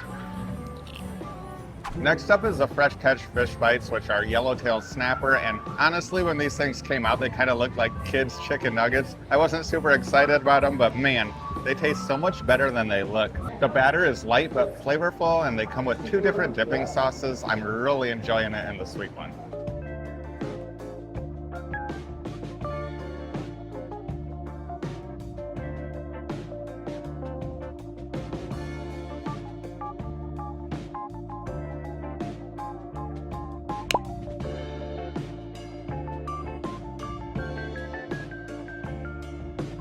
The final stop of our first day here in Key West takes us to Fort Zachary Taylor State Park. Not only does this state park have the best rated beaches in all of Key West, but it's also the location of the southernmost fort in the entire continental US, and is where you'll find the country's largest collection of seacoast canyons. So the trail to the fort does have bathrooms with soda machines, and apparently it also has a blacksmith shop.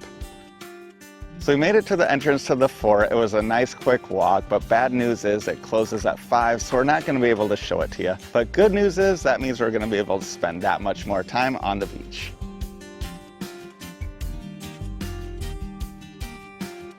We made it out to the beach right before sunset. This area is quite shaded with a lot of picnic tables, and while the beach itself isn't that big, it is really pretty.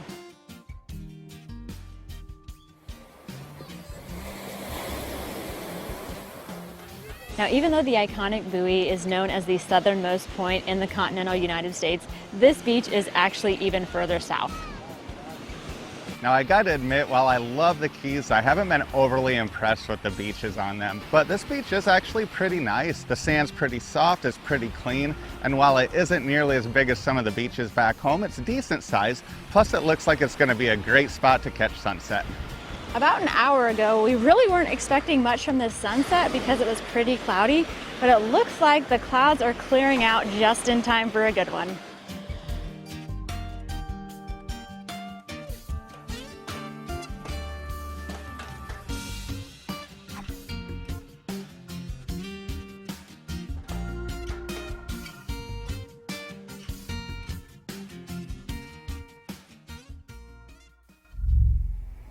Good morning, guys. We got a beautiful sunrise here at the resort, and we are especially happy to see clear skies this morning because we have a fishing charter booked in Key West. Now, it is pretty windy out though. I'm not sure how that will affect the charter, but we're hoping that it's a little bit calmer in Key West. Popping a couple Dramamine pills because unlike Jamie, I do get seasick, and it looks like there might be some chop out there today.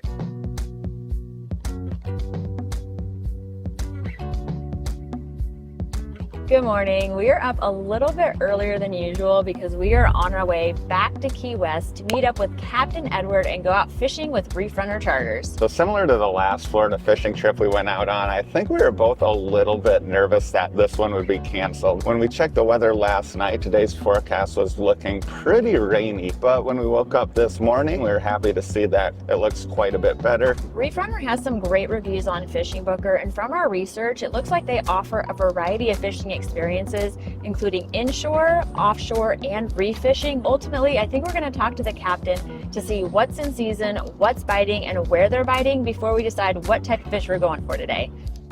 We're here at the marina in Key West, and we found a kitty in a boat. As soon as we arrived, we met Captain Edward and Captain Tom, and were on our way on the 34-foot Crusader. The plan was to head around 8 miles offshore, just outside of a big reef, to fish for mahi and water around 400 feet deep. I really appreciated that the Reef Runner vessel had plenty of shade and even a small bathroom, as we were going to be out on the water for 6 hours. So while Captain Tom drives this boat, Captain Edward is getting all of our lines out with a variety of lures. We're going to come across a coral rock bar right out here. We're in what we call the gully. Okay. We've left the reef. About 120 feet deep here, and when you see the water turn blue, that's where it drops off for good. Okay, so we're heading to that water. All of the fish love this lure. You can catch anything on it. It looks like a tail going through the water. It's supposed to resemble a bonita strip. So while we are fishing for mahi, there is a chance we could catch a lot of other kinds of fish out here too.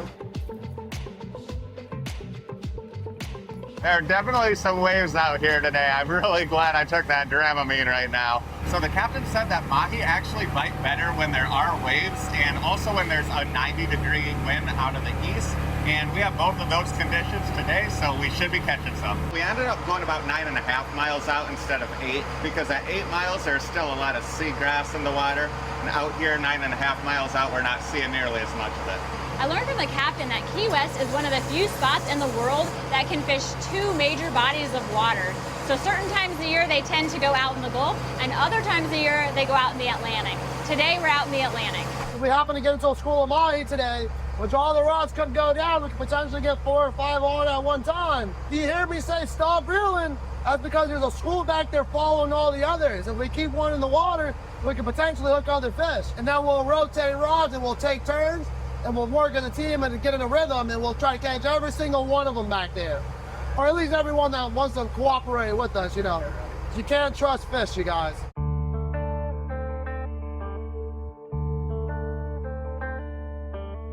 The next hour or so was pretty uneventful, but not for lack of trying. All 4 of us were keeping an eye out for birds and debris in the water, where you can often find fish nearby. Captain Edward was constantly monitoring our lines and making adjustments, and eventually he spotted a bird in the distance, so Captain Tom headed in that direction. It wasn't long after that when we had our first fish on the line.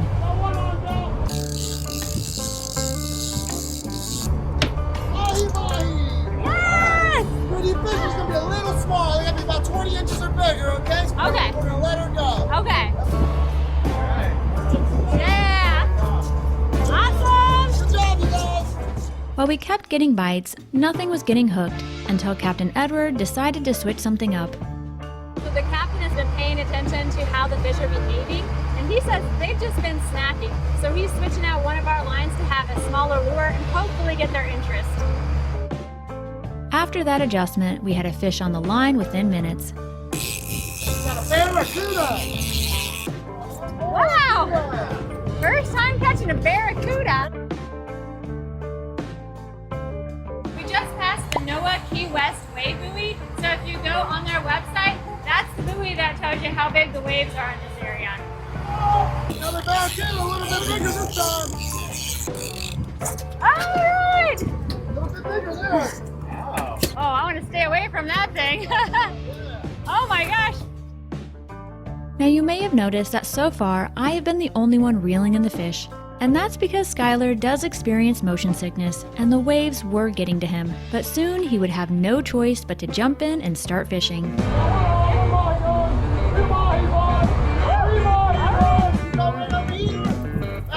Come over here, we got no one in the front. So it went from nothing to 4 on. Skylar's got the first one in. Oh, it's a little guy. I'm holding mine. All right, so I'm reeling mine in and Skylar's still holding on his. This one was out really far because I'm still reeling. I see it. It almost looks blue in the water. And I see Skylar's too.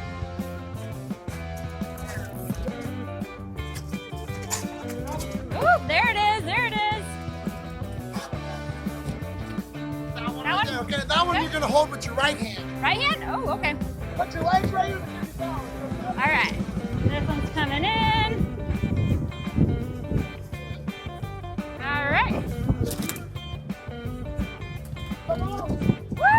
Oh my gosh, oh, that was so exciting. So even though I was feeling a little bit seasick, once we got 3 mahi on the line, I didn't have a choice but to help reel them in. And I gotta admit, the adrenaline kind of took over. I wasn't feeling seasick at all, and it was so much fun. Oh yeah, I can tell just by watching Jamie reel this in that it's a bigger one. You got it, Jamie? Yeah, you only got 300 yards to go. Now take your breath. Now reel down to it. Get too hard, just catch your breath. Now reel down to it. Oh, it's so close. Wow, it's a beast. Come on, Jamie. You got it, you got it. Oh, wow. Good job. That was some work. No, I think that is the biggest fish I've ever reeled in. And thank goodness Captain Edward was there to give me pointers and tips on how to get it to the boat, because it was exhausting. Oh, you got a fish on the line. Go. 2 on, got 3 on. 4 on. That's 3, that's 3. Back to 3. Back to 4. Back to 4. It's such a roller coaster. Woo! In that run, we caught 5 and we kept 1. We spent the next hour or so trying to catch some more mahi. While we were having some good luck, most of the ones we reeled in were too small to keep. So we are just learning things left and right out here. So when we were catching the mahi, I thought it was kind of weird that when the fish were way out in the water, oh, never mind. Woo!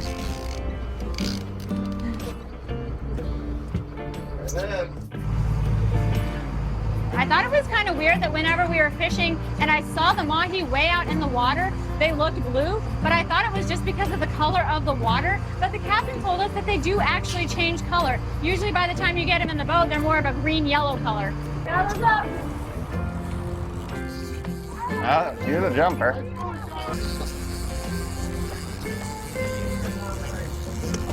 Oh, yeah, that's a good shot. All right. Woo! Finally got a big one. After pulling in a bunch of small mahi while watching Jamie pull in big ones, I finally got a big one of my own. I think Jamie's is still the biggest, but that one's a pretty close second. After a successful day of fishing in the Atlantic, it was time to relax and head in. We do have to thank Fishing Booker for hosting us on this charter to allow us to share this exciting experience with you all. They have taken it a step further and partnered with us to offer our viewers a special discount. All you have to do is go to fishingbooker.com/exploration and sign up for a new account. There you can claim a $50 credit that you can use on a fishing charter anywhere in the world through October 20th of this year. And if you do end up booking a charter out of Key West, we would highly recommend Reef Runner, as both Captain Edward and Captain Tom went above and beyond to make sure we had a great experience. So we're having to make a little bit of a detour because Skylar's hat flew off. It is Really making Tom show us his skills. Captain Tom is doing a great job backing this up to Skylar's hat. You know, we made it like the entire trip without something falling off the boat. This is, yeah, the calmest part of the trip. All right, all right. Yes! Oh, it's a nice one. Look at that one. Yes. There you go. There's your trophy catch. Thank you. Once we made it back to the marina, we took a minute to check out all of our keepers and had one filleted for a couple meals. The tarpon and nurse shark are here waiting for the scraps. These tarpon are huge.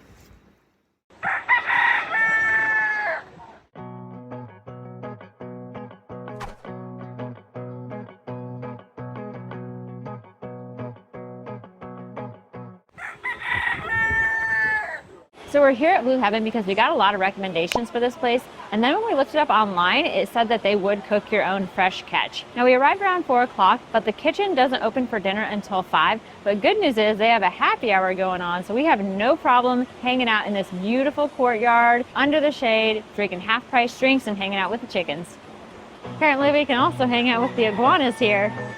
Oh, there's a rooster. Hey buddy, see you later. So for happy hour here, they do half-price beers, wines, and a few specialty cocktails. I got a Founder's Porter for $3, which is an absolute steal. As you can probably tell, it went down really well, so it's time for me to get my second drink.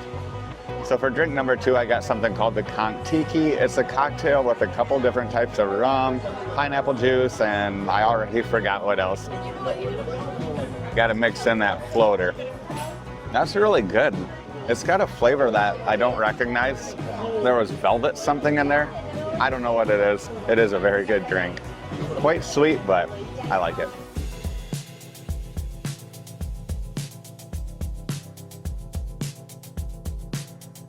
So tonight there were 2 different options we could choose for our fresh catch. We went with the one with pasta because we've been in the Keys for 5 days and haven't had any pasta. And we also had to order their cheeseburger because honestly, it was sounding really good. It comes with a Vermont cheddar sauce and onion jam. It just sounded really delicious.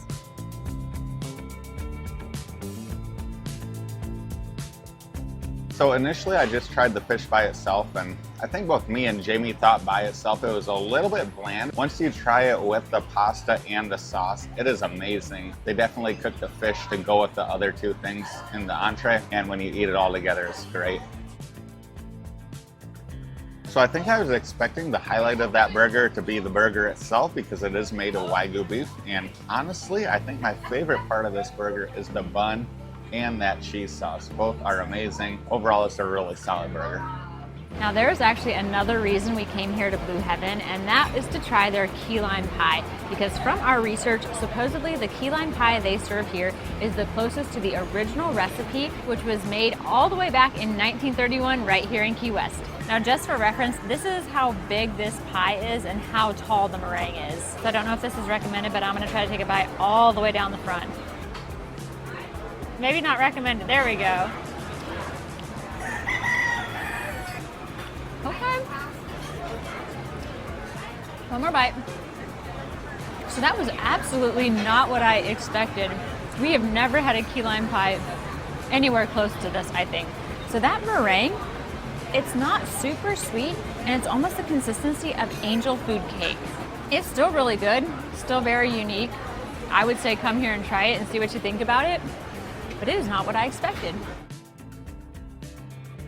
Now I do agree with Jamie, the consistency of that meringue is a little bit different. It's kind of sponge-like almost, but I really enjoy the filling. It's quite tart. I think I'd really like this piece of key lime pie if it had a little less meringue, but it's easy to cut a little bit of it off, so I'm gonna do that, and I'm sure I'm gonna really enjoy it.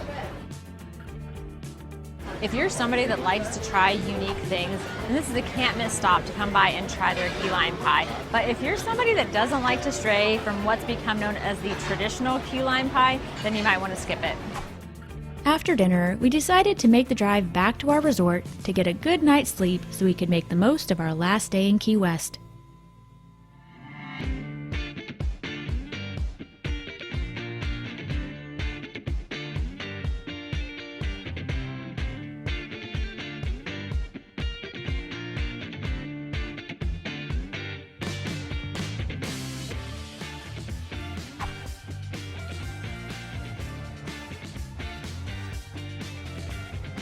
We're starting our day off here at Doing Work Coffee because we have a lot of places we want to take you here in Key West today, and we're going to need all the energy we can get to make it to all of them. Now, one unique thing about Doing Work is that they do offer coffee beans that are aged in rum barrels. I did order a hot latte with some of those coffee beans, and I enjoy it quite a bit. I should say, though, I also like rum, but the rum flavor is pretty subtle. I got mine with no sweetener, but I do think it might be even a little bit better with some caramel or butterscotch syrup. This place is located inside Wicked Lick Ice Cream, which makes nitrogen ice cream on site. I ordered an iced latte with their non-barrel aged beans and just a little bit of vanilla syrup. They put 3 shots of espresso in this, so the coffee flavor is really robust. I think it's delicious. I did try Skylar's barrel aged drink, and I gotta say, I do prefer the non-barrel aged beans. If you do plan on coming to this place, it is quite small and there are no public restrooms, so you have to go next door to Wendy's, but over there you do have to buy something to use it. It just went from sunny to pouring in a matter of seconds.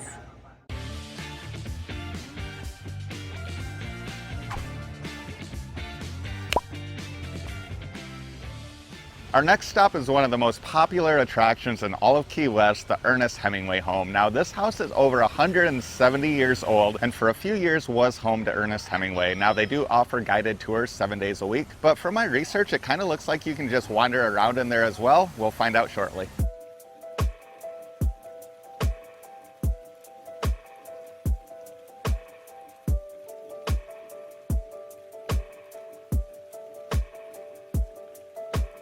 So we just got onto the Hemingway property, and you definitely do have to pay the admission fee whether or not you decide to go in the house. I do think we can still go in there and wander around without doing the guided tour, but if you're going to pay the admission fee and you have the time, you might as well do the tour.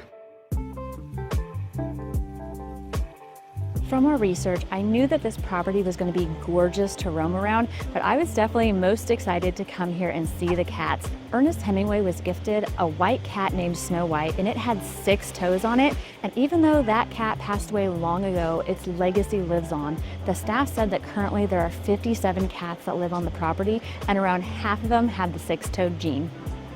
You are able to pet the cats here, but you're not allowed to pick them up. So we just learned that this cat right here is Ted. He's very friendly, and we learned that while his brothers did get the 6-toe gene, he only has 5. There are a ton of cat houses throughout the property.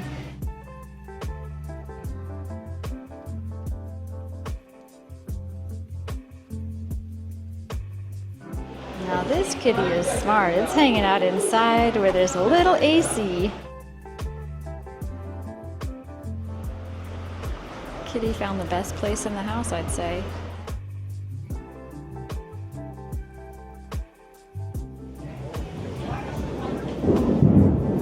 Oh, you hear that thunder?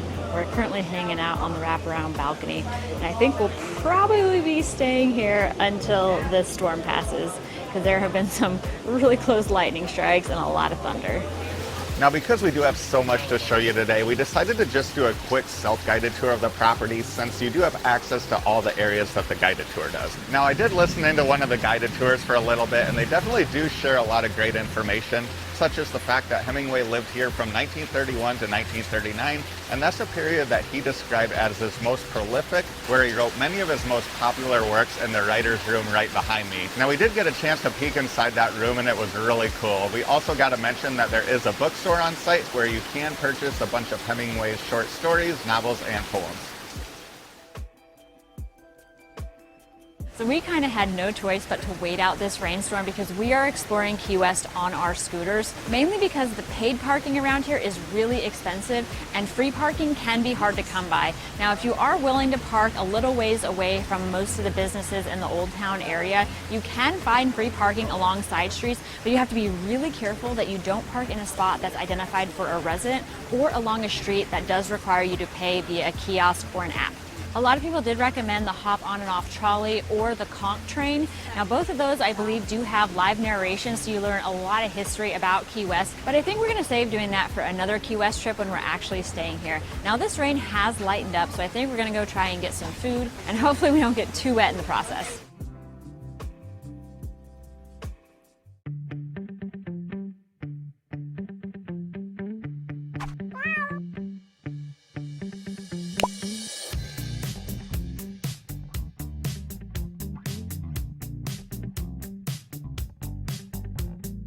Our lunch spot today takes us to the Seaside Cafe, which is really highly rated and is also located on the same property as the southernmost house in the continental United States. In addition to that, it's also located right on the water, so it should have some really great views, and of course it also has chickens. Now, another reason we chose this spot for lunch is because one of their specialties is a lobster pizza. Now, I do enjoy lobster and I love pizza, but honestly, the combination of the two sounds a little bit strange, so it could be terrible, but it could be great. We'll let you know what we think soon. Now, there are a couple of bars on this property, one of which is a second-story tequila bar that has some really great views of the Atlantic, but we do plan on taking you to a few bars this evening, so I probably don't need any tequila right now, but we will still show you some of the views.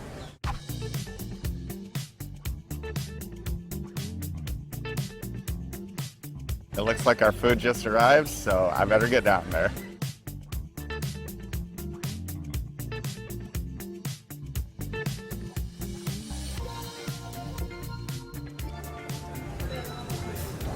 So the white sauce and the garlic sauce on here go great with the lobster, and I really like this crust. Now, I am really impressed with how much lobster they put on this pizza. They really load it on there. And after seeing it and seeing Jamie's reaction, I have no doubt that I'm gonna love this. Now, that is nothing like your typical pizza, but it's fantastic. The lobster is tender, it's super buttery, and like Jamie said, the crust is great. We just finished up our pizza, and not only does this place have great food, but we also loved sitting in the open air with the sea breeze, looking at these gorgeous palm trees with views of the water. We also think this location is great because it is less than a block from the southernmost buoy, which we showed you on our first day in Key West, and it's also less than a block from our next spot, which is the Key West Butterfly and Nature Conservatory. Before we head to the Butterfly Conservatory, we do want to mention that while this house isn't quite as old as the Hemingway house, it was built way back in 1897, and you can actually stay here if you want to.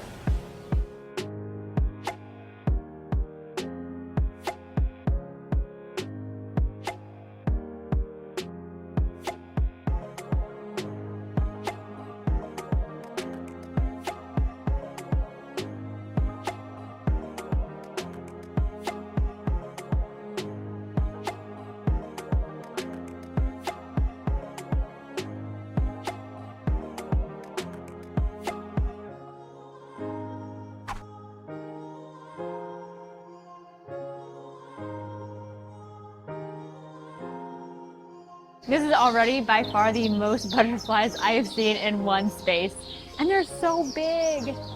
They are beautiful. The big blue ones seem to fly around in small groups. They look like they're following each other. It's almost like a game of follow the leader. So you're not allowed to touch the butterflies, but the butterflies can touch you. I'm hoping that some decide to land on us.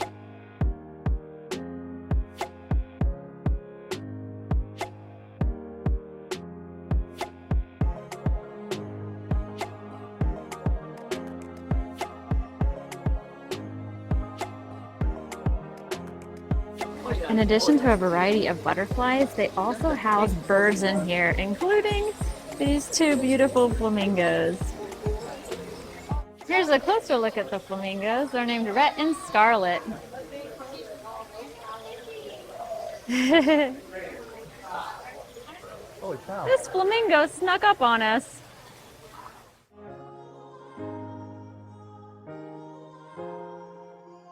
We finally got a butterfly to land on one of us. This one liked Skylar's shirt.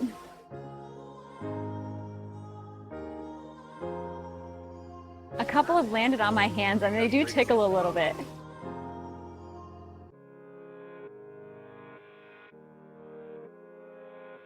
We are both standing here as still as possible trying to get butterflies to land on us, and I would say it's working.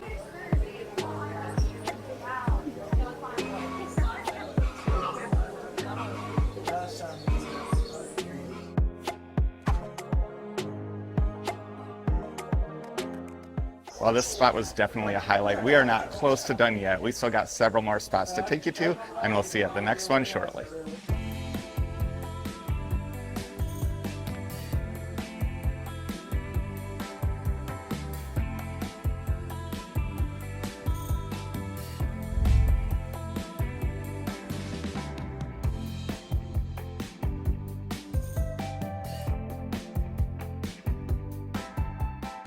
We've made it here to Higgs Beach, which I believe is the second highest rated beach here in Key West. And while it is over a mile away from the most touristy area in Old Town, we think it's a really nice alternative to the state park. It is more budget friendly because there is no entrance fee, and also parking is free. Now we are here on a Tuesday afternoon and there's actually quite a few open spaces still. While the beach here is nice, we don't think it's as pretty as the one in the state park, but it does have things like volleyball courts, a kids playground, a waterfront restaurant. But I think the highlight of this beach for us is the Key West Garden Club. It's right behind me and it's free.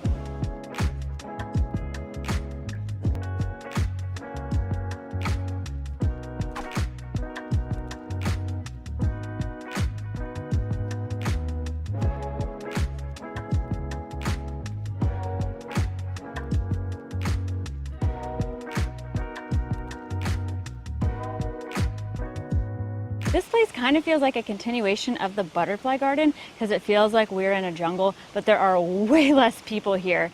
Now this garden is maintained by volunteers and it's located within an old fort. There are some buildings that still have ceilings on them, but a lot of them don't. And the volunteer here told us that's because Zachary Taylor used to use this area as target practice. Some of the paths here are shaded, some of them are full sun, but because it's located right along the coast, there is a bit of a breeze, thankfully.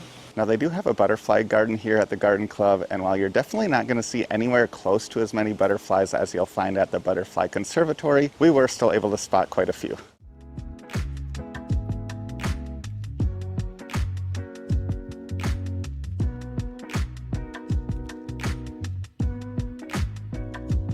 Now here in the garden club, they do have this little gazebo that has a really nice view of the pier behind me. You can walk out on that pier, and we were planning on doing it before the sun came out, but it's summer in Florida and it's going to be blazing out there, so maybe a better cool weather activity. Overall, we do think this is a good attraction, especially because it's free, as things in Key West do tend to be quite pricey. Now because volunteers do keep this up, it runs on donations, so we're going to go drop off ours and we'll meet you at the next spot.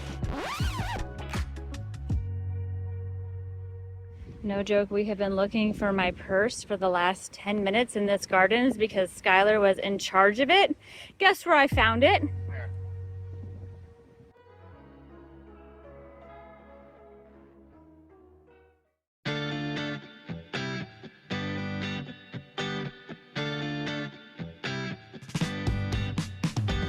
Our dinner spot today takes us all the way across the island, which is only about 2 miles. It's here that you'll find the Half Shell Raw Bar.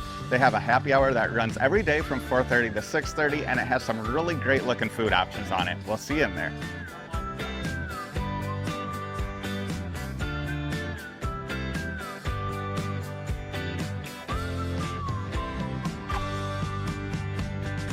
Now the happy hour here at Half Shell is known to be one of the best in Key West, and we definitely see why. They do half off a bunch of different things, including beers, wells, house wines, and all of their starters. They also have their house lager for only $2.50. I had to get that, and Jamie got a passion fruit and dragon fruit mocktail.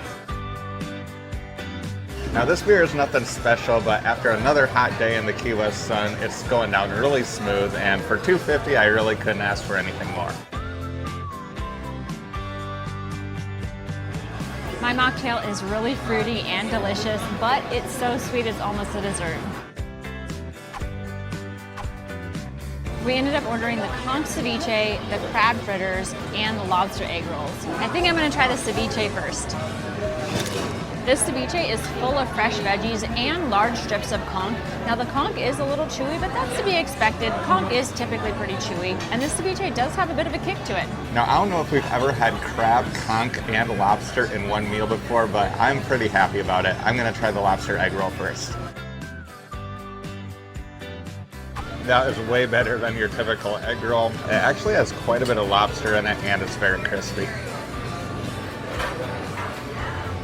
Now we've been seeing conch fritters on the menu at almost all the seafood restaurants down here in the Keys, but you don't see crab fritters at too many of them, so I'm excited to try this. So that fritter is crispy on the outside and soft and a little bit gooey on the inside. I wouldn't say there's a whole lot of crab in it, but you can still taste the crab flavor. Overall, it is good, but I think my favorite thing is the lobster egg roll, and Jamie said it was her favorite too. So our happy hour here at the Half Shell absolutely lived up to expectations. Being able to get 3 appetizers, 2 beers, and a mocktail, all for under $40 prior to tip, would be a great deal anywhere, let alone here in Key West.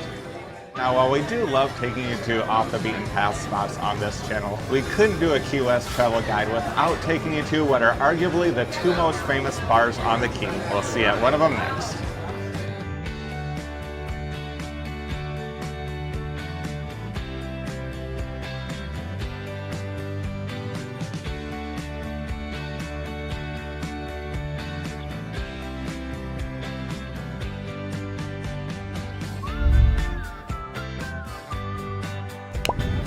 Sloppy Joe's is one of the most famous bars in America. It has live music almost all day, 365 days a year, and it's been at this location since 1937. Ernest Hemingway was known to frequent this bar, and he was friends with the owner. Supposedly, he was the one that suggested the name change to Sloppy Joe's, and every year in July, they have an Ernest Hemingway lookalike contest.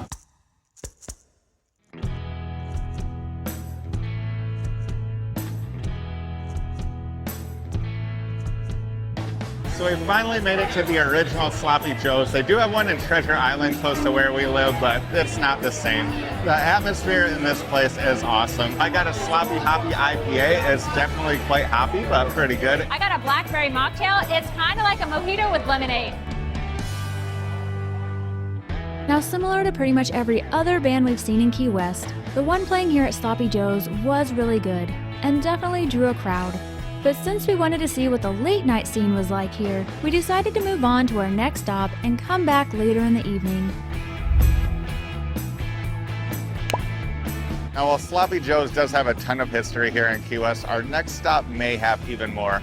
Now, you may remember we said Sloppy Joe's has been in its current location since 1937, but before that, it was actually in the location of what is now Captain Tony's. Now, like Sloppy Joe's, Captain Tony's is also known for having several famous patrons over the years, probably the most famous being Jimmy Buffett and Hemingway. Now, this spot is known for having one of the best live music scenes in all of the Keys, but it does have a bit of a dark history as well, but we don't want to kill the good vibes we've got going, so if you want to know more about that, you'll have to look into it yourself.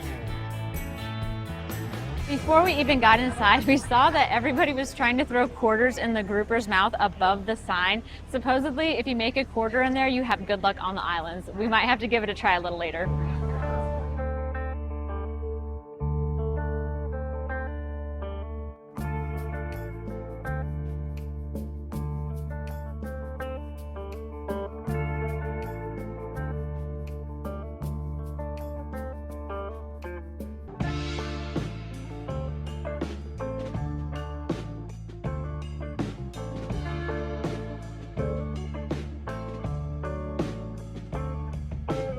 Now, I was kind of expecting Captain Tony's to be similar to Sloppy Joe's, but honestly, this place is way dingier, way divier, and I love it. Now, it kind of reminds us of Mahuffer's, one of our favorite bars in the Tampa Bay area prior to the hurricanes. Skylar said he needed a few beers before he'd be able to perform optimally on the quarter throwing. I don't know if I agree with him, but we're gonna have a few drinks here. Now, while this place may be divey, it definitely does not have dive bar beer prices, but for $7.50, you can get one of their signature beers in a souvenir cup. And I definitely want to have something to remember this place by, so I was happy to pay it.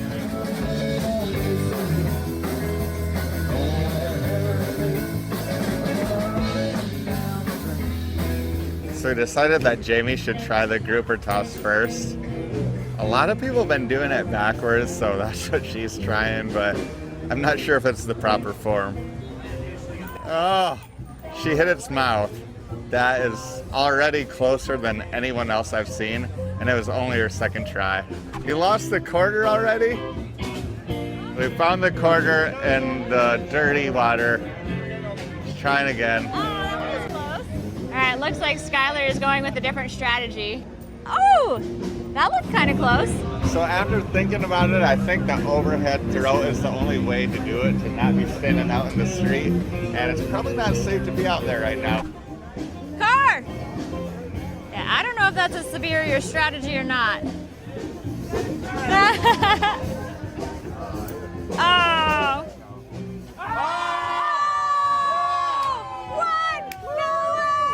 So I'm pretty sure with a couple more beers and a couple more hours, we would eventually be able to get a quarter into that grouper. But I'm pretty sure we were close enough to the guy that did make it to have some of that luck rub off on us. So we're gonna head on to our next spot.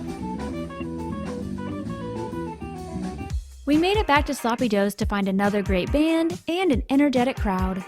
And after a little more liquid courage, it was time to hit the dance floor.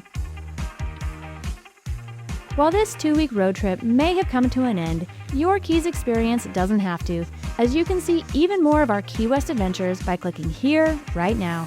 Thanks for watching!